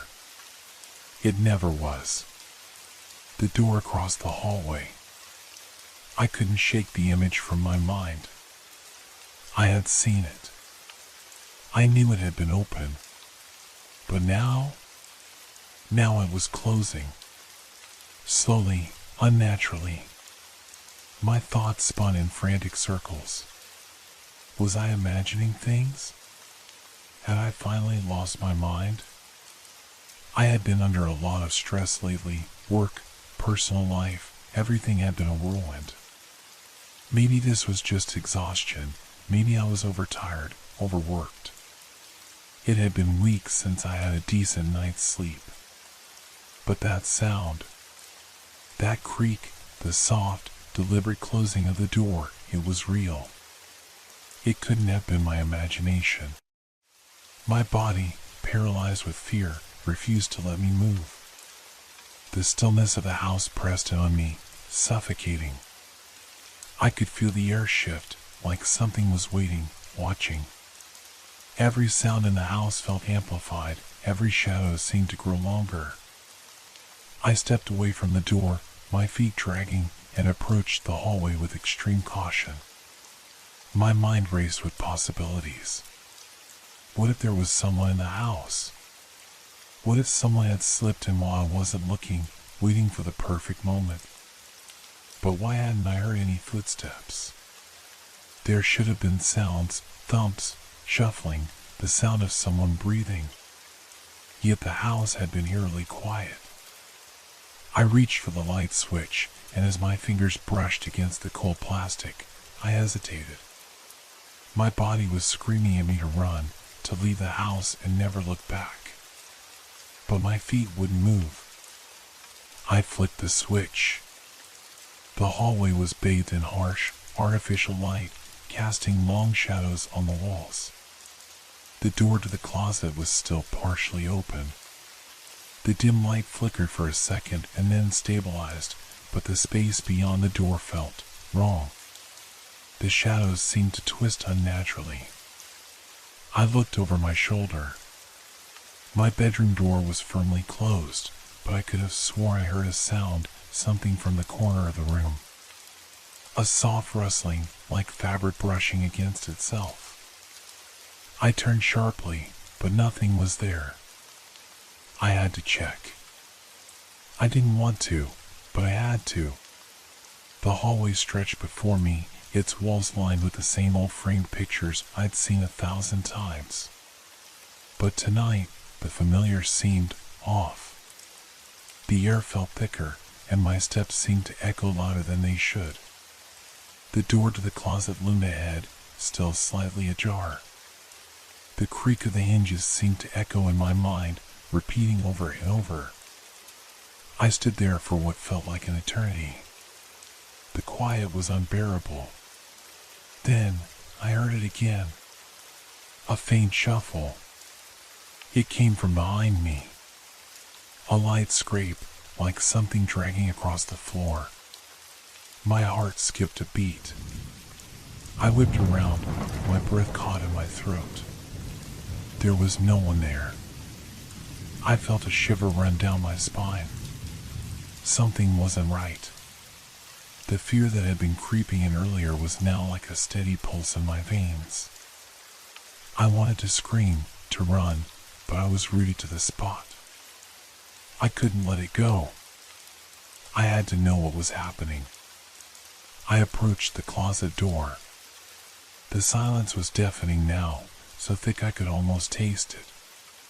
My pulse pounded in my ears. Each step felt like it took forever. I could see the faint outlines of clothes hanging inside. They shifted slightly in the breeze, but there was no wind. A flash of movement. Something stirred in the corner of my eye. I froze. I had seen it.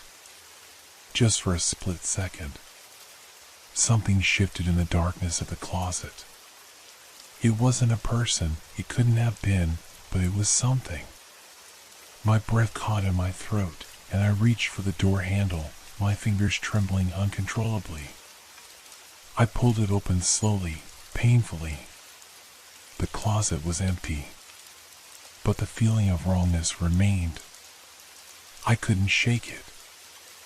I stood there for what felt like hours, staring at the empty closet, unable to move, unable to comprehend what I had just seen or thought I had seen. Then, the door slammed shut behind me. I spun around in horror, my heart hammering in my chest. Nothing was there. The house was silent once again. But the silence was more oppressive now, heavier than it had ever been. The kind of silence that feels as if it's pressing down on your chest, suffocating you slowly. I backed away from the door. My mind was racing.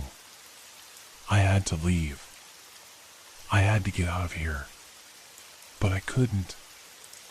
I was trapped.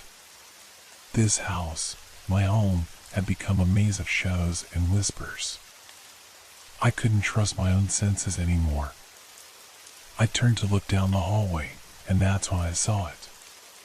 The door to the bathroom at the end of the hall was wide open. I had locked that door.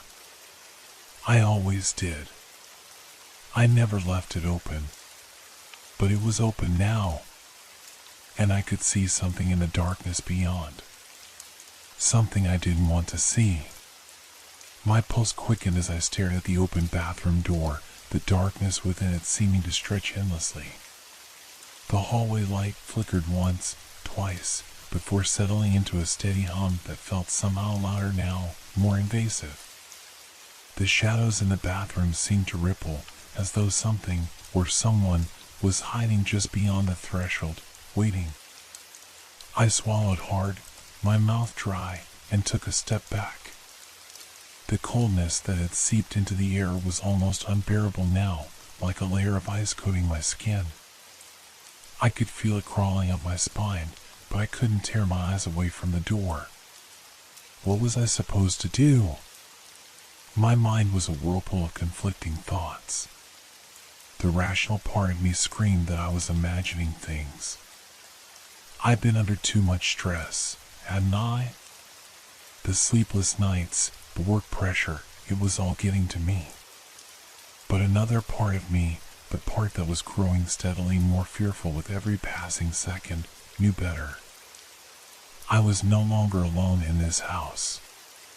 The sound of the floorboards creaking beneath my feet seemed unnaturally loud in the quiet.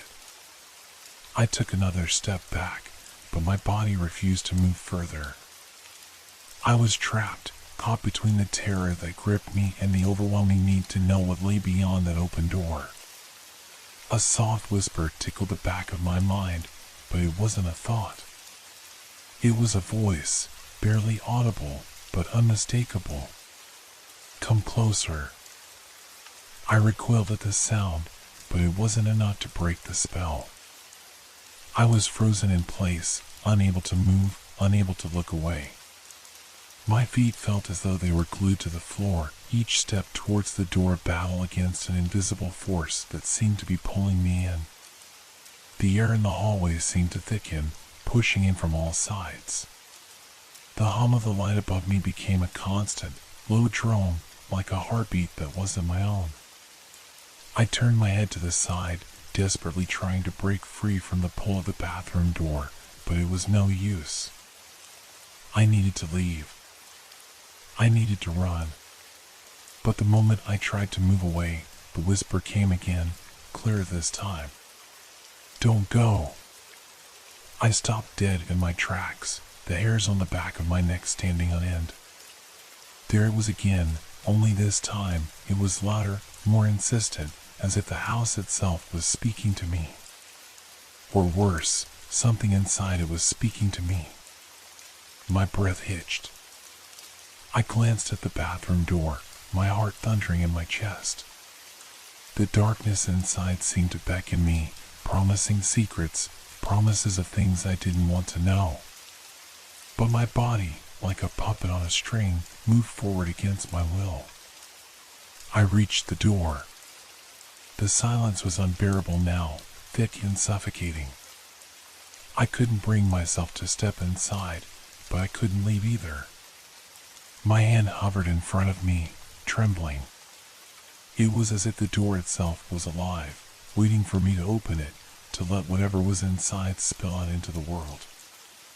I swallowed the lump in my throat, my mind a whirlwind of confusion and dread. I glanced over my shoulder, half expecting to see something standing behind me, something moving, something following me. But there was nothing. Only the oppressive silence, the dark hallway stretching behind me like a never-ending tunnel.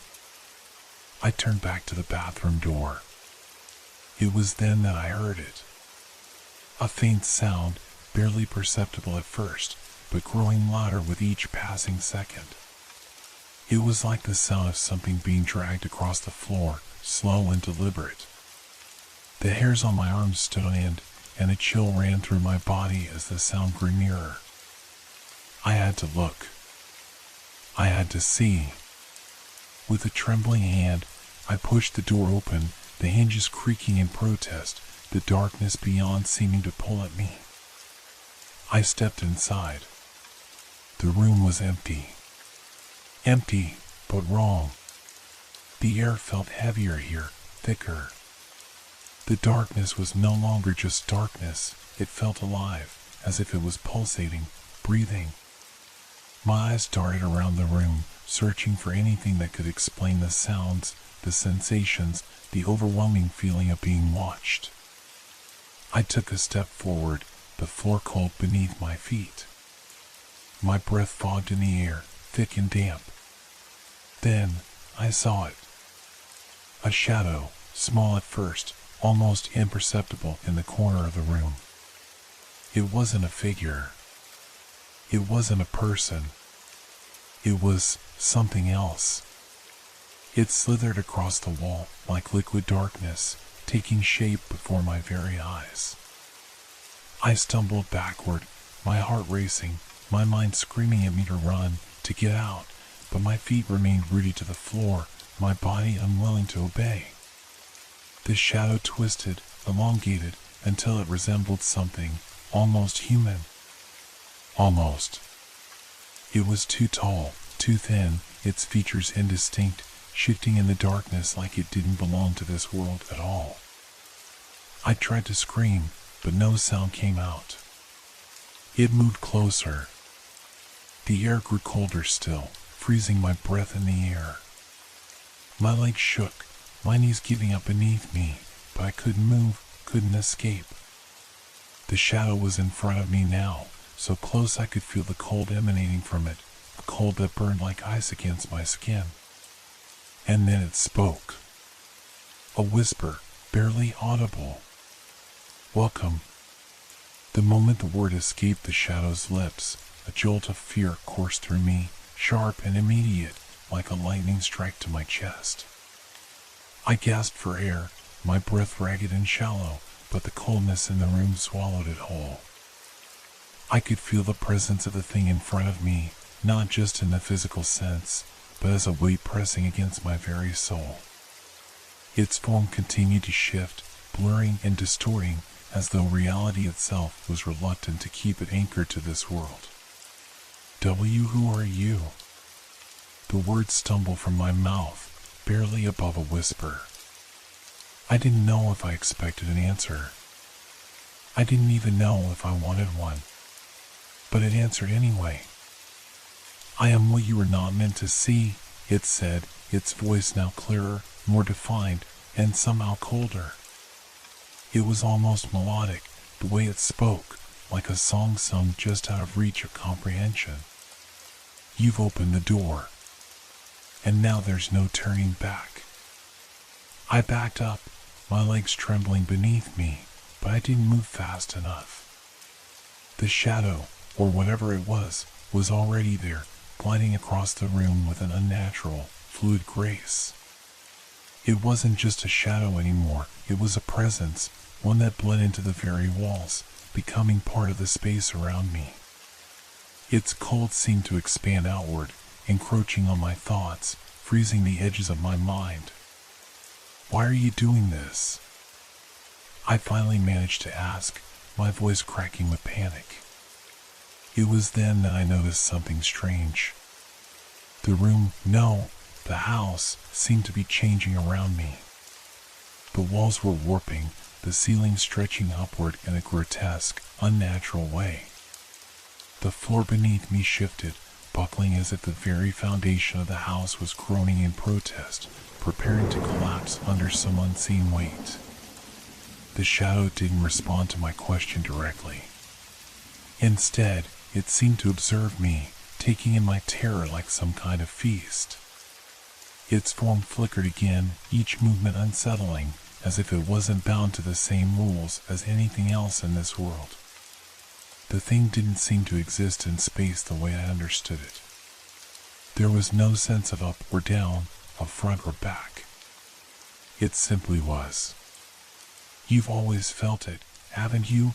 the shadow murmured, its voice growing more intimate, as though it was speaking directly into my mind.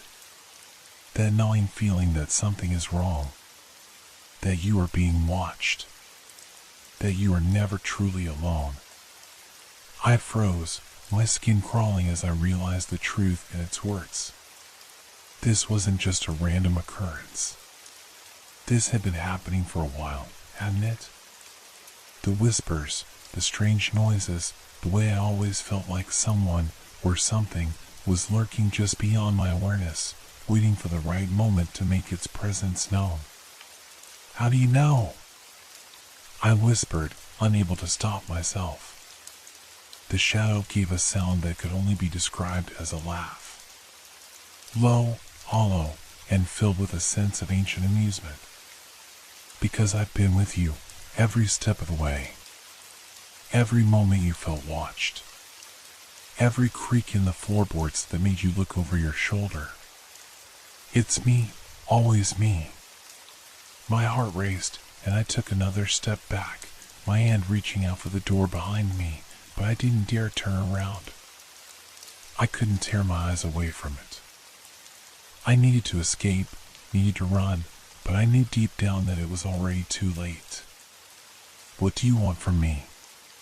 My voice came out barely above a whisper, trembling with the weight of everything I had felt in the past few days: fear, dread, confusion. The shadow didn't answer immediately. Instead, it seemed to grow larger, its form expanding, filling the space around me until there was no escape. It wasn't just in the room anymore, it was in me, in the air I breathed, in the very thoughts I tried to push away. "I want nothing from you," it said, its voice now strangely calm, almost soothing. "Not anymore. You are mine, as you always have been." The world around me continued to bend, twisting, distorting further, until I could no longer tell where the house ended and the darkness began. My senses dulled, my eyes struggling to adjust to the void that seemed to expand with every passing second. And then, I felt it.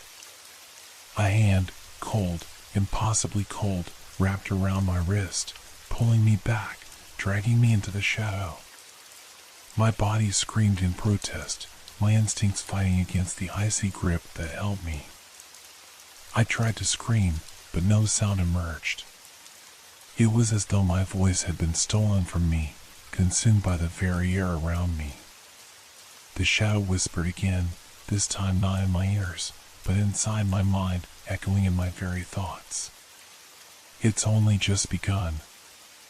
I felt the world around me crumble, the walls breaking away, and I realized with horrifying clarity that this was not the house I had known. It was something else entirely. A space between spaces, a place where reality held no meaning. I was no longer in control. I was no longer even certain of what was real. The last thing I saw before everything went black was the dark shape of the shadow, expanding toward me, its eyes, or what I assumed were eyes, gleaming in the void. The darkness enveloped me completely. The cold seeped into my skin, my bones, and even into the very core of my being. It wasn't just the absence of light, it was as if light itself had been erased from existence. The world I knew was gone. There was no house, no walls, no floor beneath my feet. There was only this endless, oppressive nothingness. I tried to scream again, but nothing came. My lungs felt heavy, as though the air itself had thickened, pressing down on me. I tried to move, but my body wouldn't respond. It was as if I were trapped in a nightmare where every instinct to escape was met with resistance, as if the very act of trying to fight was forbidden. And then, a sound. Soft at first, distant, faint, but unmistakable, a low, droning hum that seemed to vibrate through the very air. It wasn't a sound I could place, not one that belonged to any world I had ever known. It felt wrong, alien. But it was there, and it was growing louder, closer. Suddenly, a flicker of light pierced the darkness, a tiny, fragile spark, like the smallest ember in a black void. I reached toward it instinctively, desperate for anything that could offer some sense of direction, some way out of this suffocating oblivion. But the moment my fingers stretched toward it, the light flickered and vanished. I froze. My heart pounded in my chest, a brutal rhythm against the unnatural silence that followed. Then came another flicker. A tiny spark, this time just to my left. I lunged for it, only for it to vanish again, leaving me once more in the cold grip of the darkness. The hum grew louder. "Why are you doing this?" I finally managed to whisper, my voice trembling, barely a sound in the oppressive air. The question hung in the void, unanswered. I wasn't even sure if I expected an answer. The very idea of questioning the shadows felt absurd, but my fear demanded something, anything, to explain what was happening to me.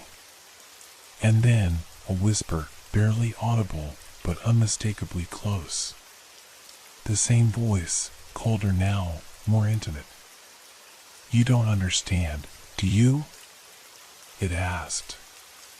The words weren't just spoken, they were inside me, curling around my thoughts, pushing into my very consciousness. This is your destiny, your truth. You've been running from it your whole life, but now you have no choice but to face it. I felt the words cut through me, a blade twisting into the center of my chest. My mind screamed at me to break free, to wake up from this nightmare. But I knew, deep down, that this wasn't just a dream. It couldn't be. No dream had ever felt this real, this oppressive. The darkness shifted around me again, like liquid shadows bending and folding in on themselves. I felt a presence, a cold, suffocating presence, pressing in from every angle. The thing that had been stalking me, no, that had always been stalking me, was here, in this place that had no place. I wanted to cry out again, but the voice within me quieted my fears, whispering over them, drowning them in the coldness of its tone. You opened the door, it murmured. And now it's time to see what's behind it. You were never meant to know the truth, but I'll show you anyway. The door has opened, and there's no going back. This is what you've invited into your life. I didn't understand. I couldn't understand. My mind was reeling, trying to make sense of what was happening to me, trying to rationalize it in some way. I had thought I could handle the noises, the whispers, the feeling of being watched. But now, this was beyond anything I had ever imagined. I felt a weight shift beside me. Something moved in the darkness, unseen but unmistakable. The air grew heavier still, thick with anticipation. Then I heard it, a slow, deliberate drag, like the sound of something heavy being dragged across the floor. My heart pounded faster, faster than ever before, and the breath caught in my throat. And then, a voice, right beside my ear, so close, I could feel the chill of it against my skin. You opened the door, it whispered, its words sliding through me like ice. And now it's time to let me in. Everything shifted. The darkness fractured, and I felt myself falling, tumbling, as if the very fabric of reality had torn apart beneath me. I reached out, desperate for something to hold on to, but there was nothing, just emptiness, and that unbearable cold. And then, just as suddenly as it had begun, it stopped.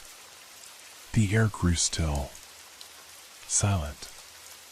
Everything was calm, but it wasn't peaceful. It was wrong, the stillness of it all. I opened my eyes, though I didn't know why I had closed them, and saw nothing. No walls, no ceiling, no floor, just an endless void. And there, in the middle of it all, the door. It was standing before me, old and weathered, its hinges creaking softly as if waiting for me to step through once more. The same door. The one I had opened all those nights ago. The one I had tried to escape. But I knew now. I knew what I had to do. I couldn't run. I couldn't hide. This had never been about finding a way out. This was my life now. And the door? The door would always be there, waiting.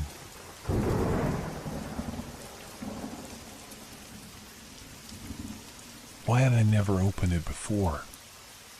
I stood there, staring at the door. It was an old closet, tucked away in the far corner of the house, behind a dusty bookshelf in the basement. Everyone in the family knew about it, yet no one had ever spoken about it. Even when we moved in, the realtor had said nothing about it. It was simply there, forgotten. I could hear my own breath echoing through the empty space around me, a thick, heavy silence that seemed to fill the room with an oppressive weight. My fingers brushed against the handle, the cold metal sending a shiver up my spine. The room felt unnaturally still, like it had been waiting for me to discover its secret. But I wasn't prepared for what I would find inside. I should have been more cautious. I should have asked my parents about it when I had the chance. But there had always been a sense of unease when it came to that closet, a feeling that was difficult to shake off. It wasn't just the dusty smell or the faded paint on the door, it was the feeling of something hidden, something waiting. With a deep breath, I turned the handle.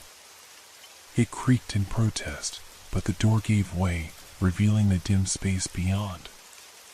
At first, it seemed like any other forgotten storage area, cluttered with old boxes, unused furniture, and forgotten mementos.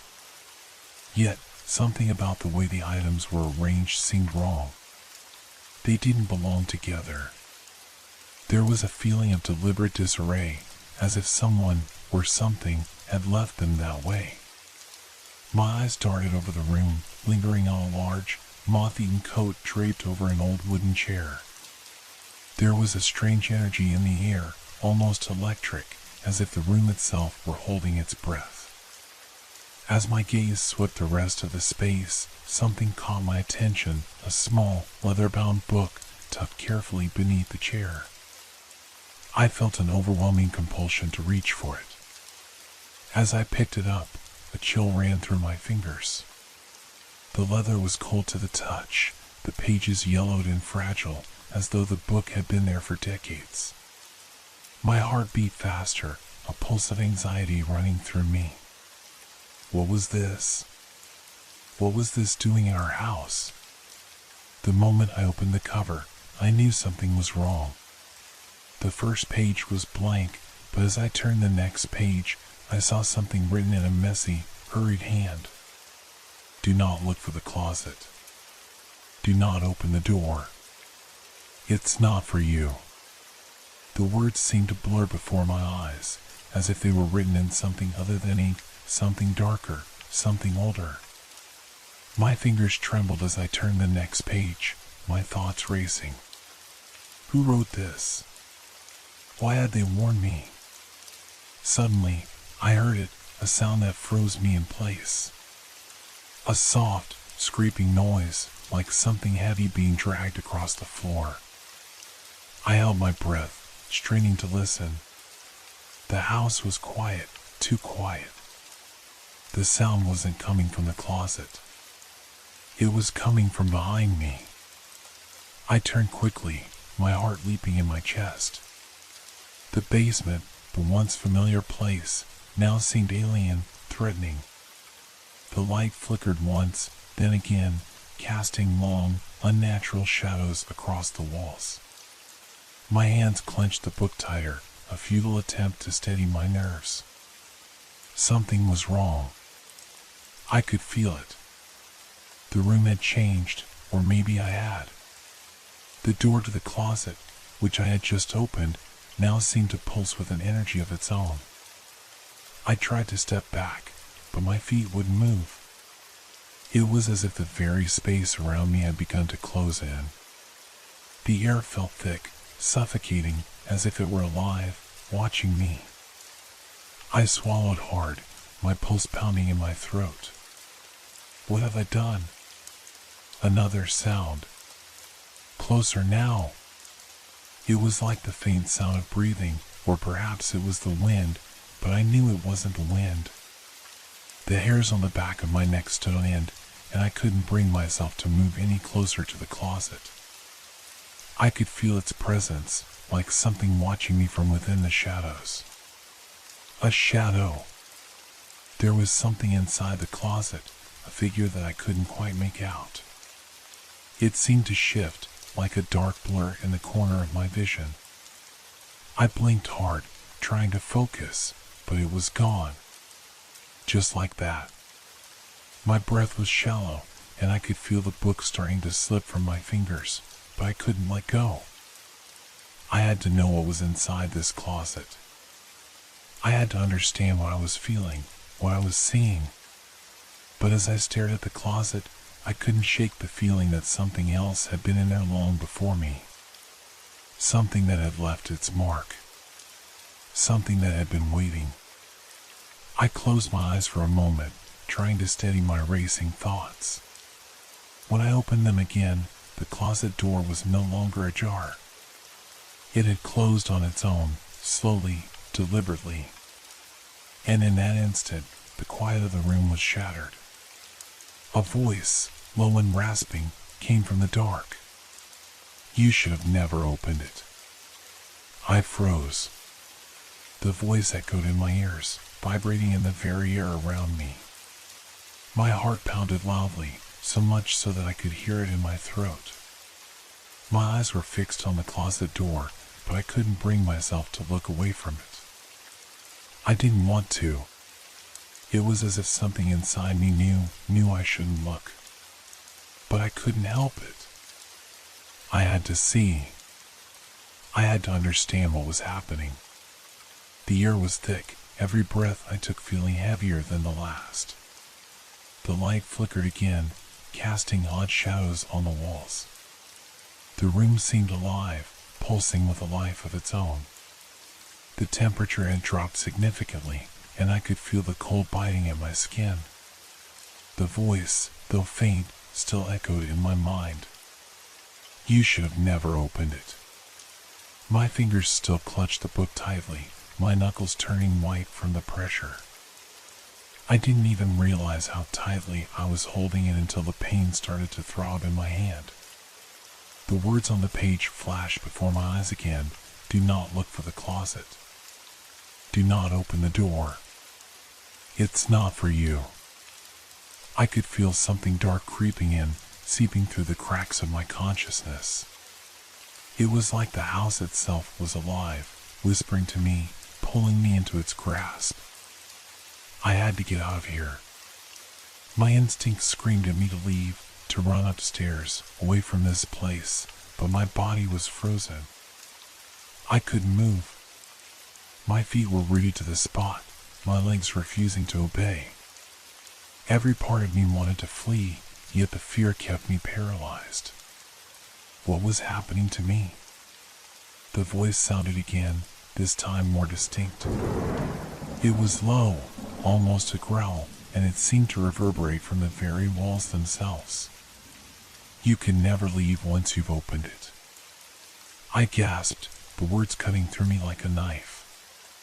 It was as if the room was closing in, trapping me, and the deeper I breathed, the more the air seemed to thicken around me. It wasn't just fear anymore. It was a deep, visceral panic, something I had never felt before. Slowly, I turned my gaze back to the closet. The door stood silently, but something was wrong. I could feel it, like the weight of something unseen pressing against the back of my skull.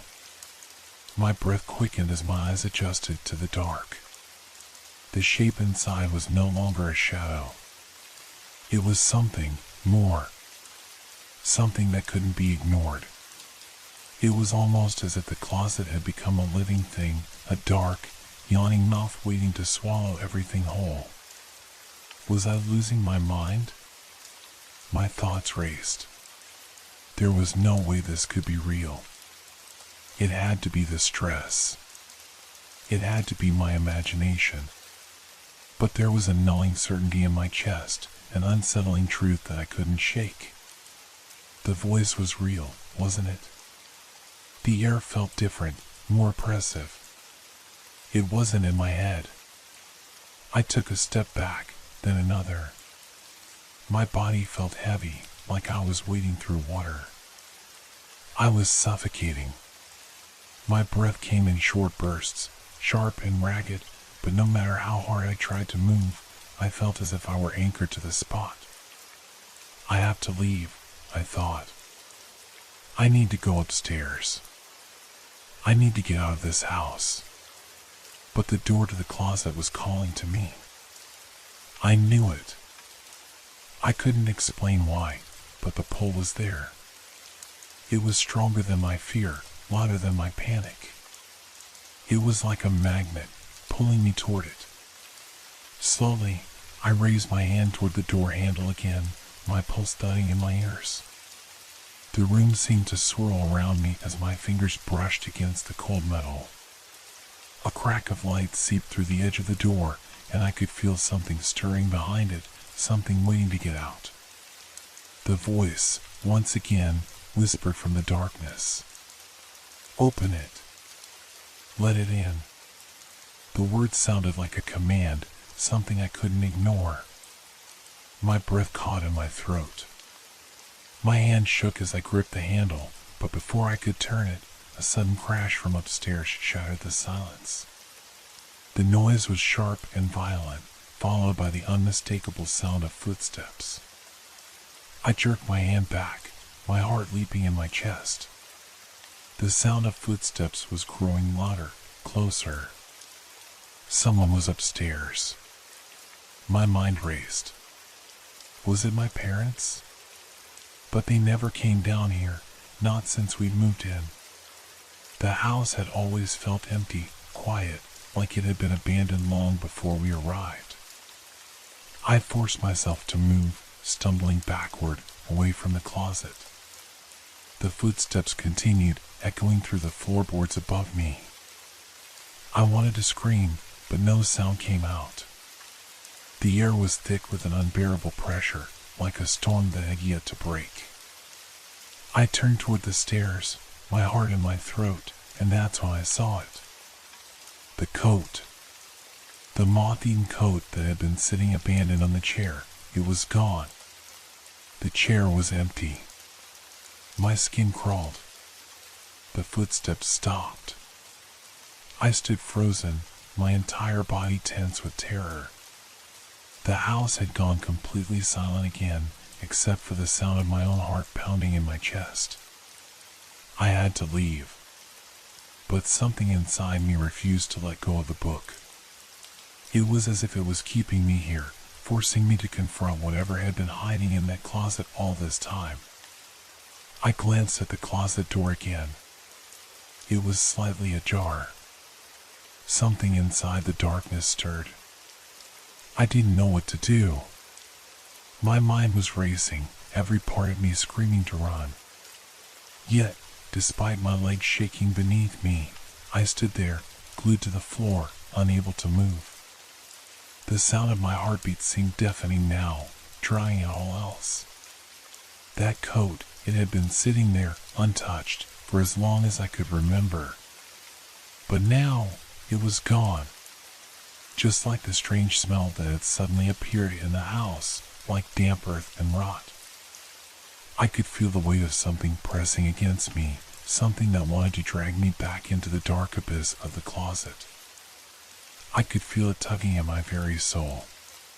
The footsteps had stopped, but the silence that followed felt like the calm before a storm. It was an unnerving stillness, so profound that it made the air feel thick, suffocating.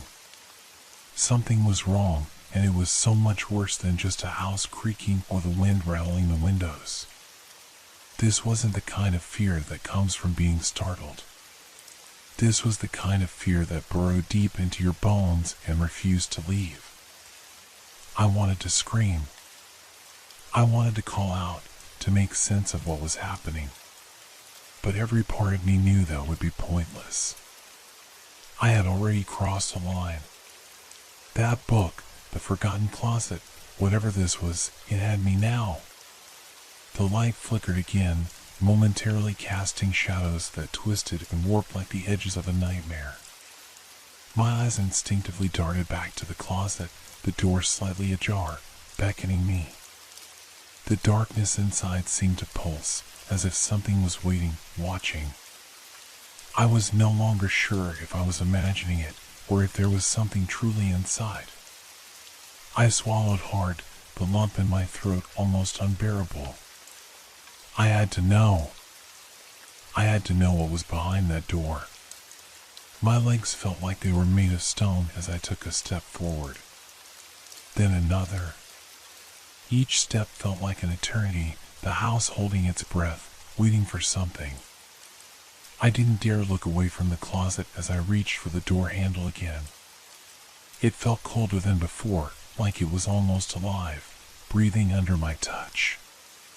but the instant my fingers wrapped around the cold metal, I froze. A whisper. A voice, barely audible, like it was carried by the very air. "Don't open it. Please." It wasn't the voice from before. This was softer, more desperate, like a plea from someone who knew what I would find if I opened that door. But I couldn't stop now. I had to know. My fingers turned the handle.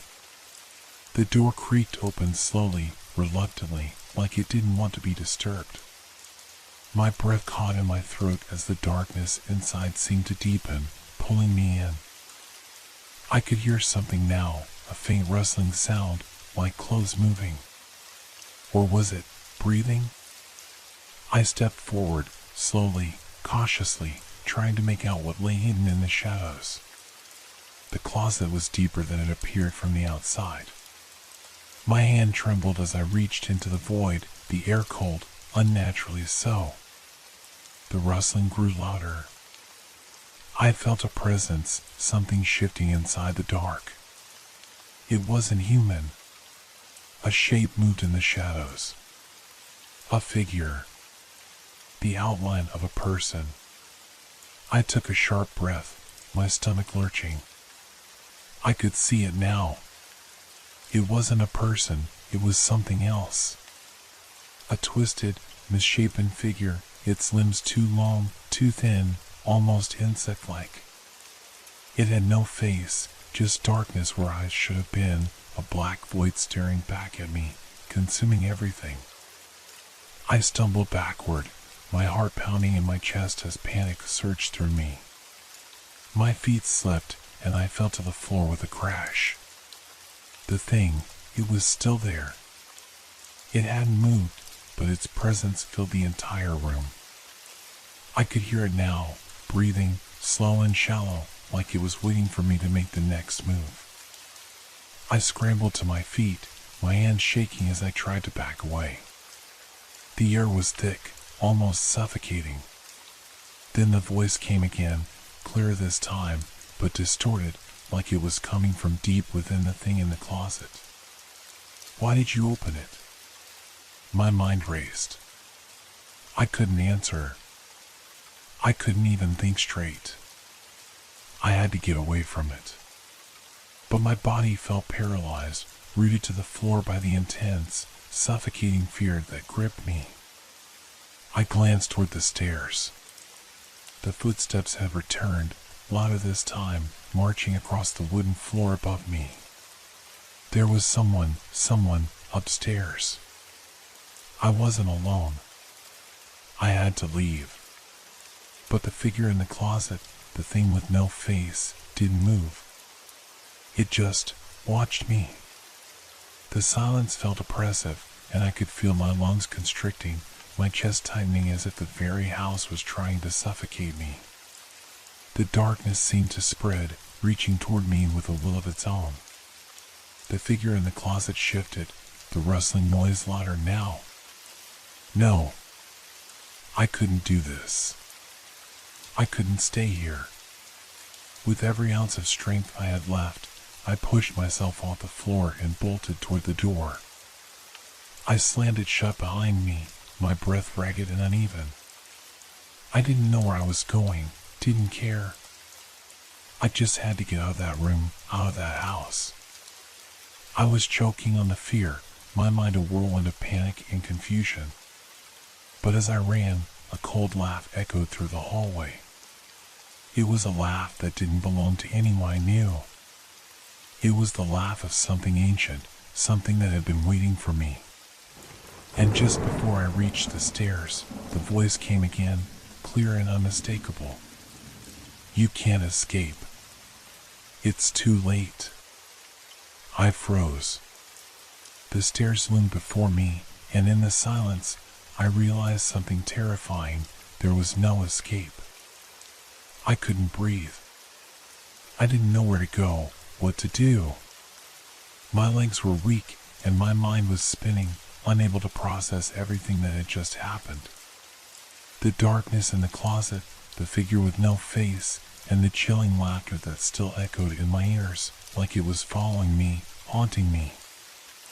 I stumbled into the hallway, my hand brushing the walls as if trying to steady myself. The house felt different now, wrong. It had always been just a house, my home, a place of comfort, but now it felt like a labyrinth, a cage that was closing in around me. The floors creaked under my weight as I moved, each step too loud, each movement too deliberate. My heart was still pounding in my chest, a dull, thudding reminder of the terror that had gripped me. I needed to get out. I had to get out of this house, but I didn't know where the door was anymore. Every corner I turned only seemed to lead me deeper into the heart of the house, the darkness pressing in from all sides. Then I heard it. A faint whisper, like the sound of dry leaves scraping against the ground. At first, I thought it was the wind, just the house settling. But as the sound grew clearer, it wasn't the wind at all. It was a voice. Soft, insistent, like it was calling to me, begging me to listen. I froze, my body stiff with fear. The voice was coming from somewhere behind the walls.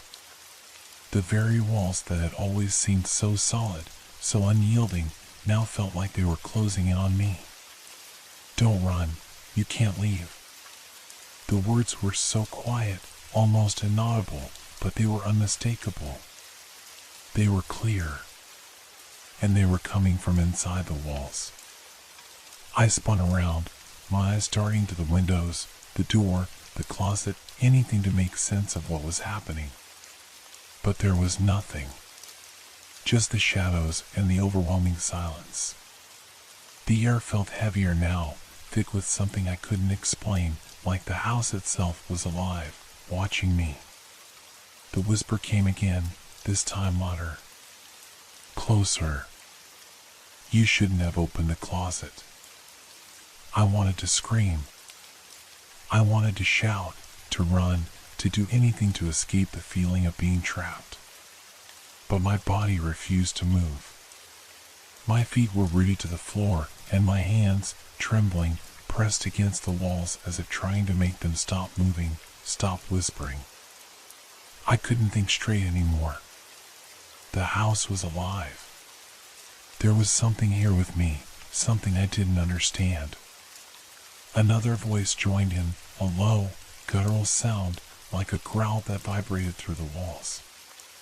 It wasn't just one voice anymore, it was multiple, overlapping, rising in a cacophony of whispers and growls, all speaking at once, as if they were part of the house itself. Don't listen, it's too late, it will find you.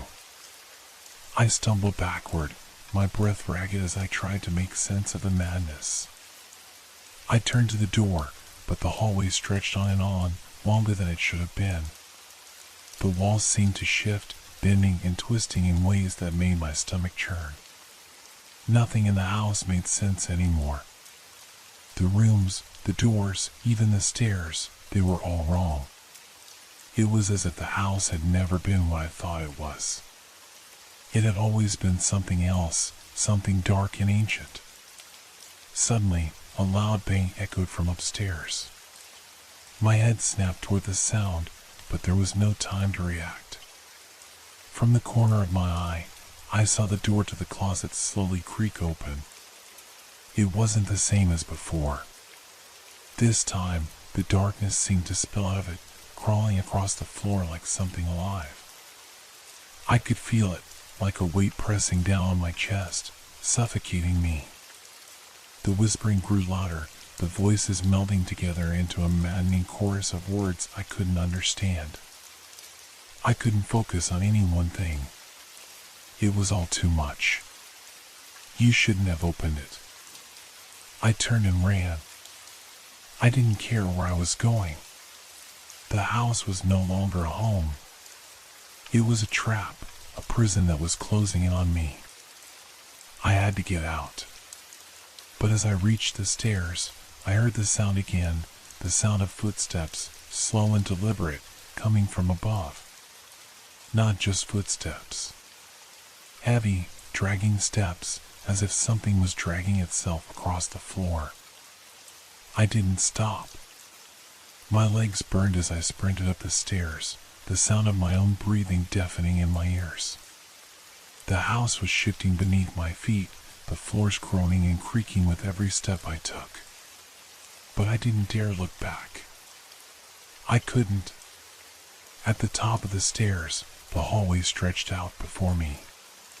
It felt like it was never ending, like it went on forever, and I realized, with a sickening certainty, that the house was alive in a way that I couldn't explain, a way that didn't make sense. I reached for the nearest door. It didn't matter which room it was. I just needed somewhere to hide. The house was closing in around me, the whispers, the footsteps, the unshakable feeling that something was just behind me, following me. The door clicked open, and I rushed inside, slamming it shut behind me. But as I turned around, the room felt wrong, too. It was familiar, one of the guest rooms, but now it felt colder, darker, like something was waiting for me. I could still hear it, the growling, the footsteps, the whispers. They were louder now, and they were all around me. They were coming from the walls, from the floor, from the very air I was breathing. Something was in here with me. It's too late. You can't hide from us. I fell to my knees, my heart pounding so hard it felt like it would burst. There was no escape. Not anymore. I didn't know how much time had passed. It felt like hours, but it could have been minutes. The house had swallowed me whole, and now I was just a part of it, one of its whispers, its growls, its secrets. The room I had locked myself in was no safer than the hallway. The cold air seemed to seep from the walls, chilling my bones, and the darkness pressed in on all sides like something that could consume me at any moment. The whispers had become a constant hum, a background noise I couldn't escape. Sometimes they were faint, barely audible, like the rustling of leaves outside on a windy night. But other times, like now, they were loud, insistent, scratching at the edges of my mind. You shouldn't have opened the closet. The voice was clearer now, its tone mocking. It came from everywhere. It came from the walls, the floor, the very air I breathed. I crawled backward, my hands pressed against the floor as if that would somehow protect me. The words, the growls, the whispers, they were relentless. They wouldn't stop. Every fiber of my being screamed for me to run, but my legs felt too weak to move. My chest was tight, my breath coming in shallow gasps. I couldn't take it anymore. I had to get out of this house. There had to be an exit, a way to escape whatever nightmare I had stumbled into. I forced myself to my feet, my heart thudding in my chest, my body trembling. The house felt alive, like it was watching me, waiting for me to make a mistake. But what choice did I have? The walls were closing in. There was no time left to hesitate. I stumbled to the door, my fingers shaking as I reached for the handle. The air around me felt thick, heavy, as though it was resisting me. It wasn't just the house, it was the presence that lingered, the thing that had been following me since I opened that damn closet. It was still here. I swung the door open. The hallway stretched out before me, dark and foreboding, the walls seeming to pulse, as though the house itself was breathing. The growling, the whispers, they were louder now. I could hear them clearly, like they were right next to me, in my ear. They weren't just voices anymore. They were things that were alive, crawling inside my mind, scratching at my thoughts. I turned and ran. The house seemed to shift with every step, the rooms twisting and warping as though the layout itself was changing. The familiar stairs I had just climbed now seemed to stretch impossibly high, the walls closing in with every movement. The shadows at the end of the hallway seemed to move on their own, shifting like living creatures, following me. I could feel it, whatever it was, moving with me, staying just out of sight, but always there. I dared not look back. I didn't need to. I could feel its presence, like a weight pressing down on me, making it harder to breathe, harder to think. The footsteps, they were dragging now, heavier, more deliberate. Not my footsteps. Someone else's. I reached another door, slamming my hand against it. The metal was cold beneath my fingers. The door wasn't locked. I shoved it open and stepped inside, the sound of the growling rising to a fever pitch. But as I stepped into the room, I froze. The room was completely different. It was a bedroom, but not one I recognized. The furniture was old, worn, with faded upholstery and cracked wood. But what caught my attention wasn't the room itself, it was what was in the room. The closet. It was the same closet. The door was cracked open, just like before. But this time, I couldn't look away. I felt like I had no choice. The closet was calling to me, pulling me toward it, like it was the only thing that mattered now. I wanted to scream, to run, but my legs wouldn't move. The whispers were louder now, swirling around me, scratching at my skin. You shouldn't have opened it. I stepped closer, my heart racing. The door to the closet creaked open, inch by inch, revealing the darkness inside. The same darkness that had consumed me before. But this time, it felt different. This time, the darkness wasn't just in the closet, it was spilling out, spilling into the room, curling around my feet like smoke. And then I saw it. A face. It wasn't fully formed, more like a shadow, a silhouette in the dark. But I saw its eyes, dark, empty, like two pits that could swallow me whole. It stared at me, unblinking, unfeeling, its mouth opening slowly, stretching wider than should have been possible. And then, the voice. You should have stayed away. I backed away, my hands fumbling for something to hold onto, but the room was spinning, shifting. The closet was pulling me in, the darkness wrapping around me, like tendrils dragging me toward it. I reached for the door. The hallway was gone. The house was gone. There was nothing left but the darkness and the thing that had been waiting for me.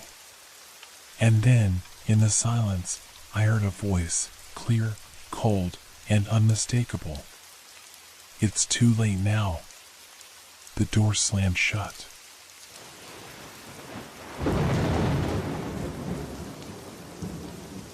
Hope your dreams are filled with fear. Good night.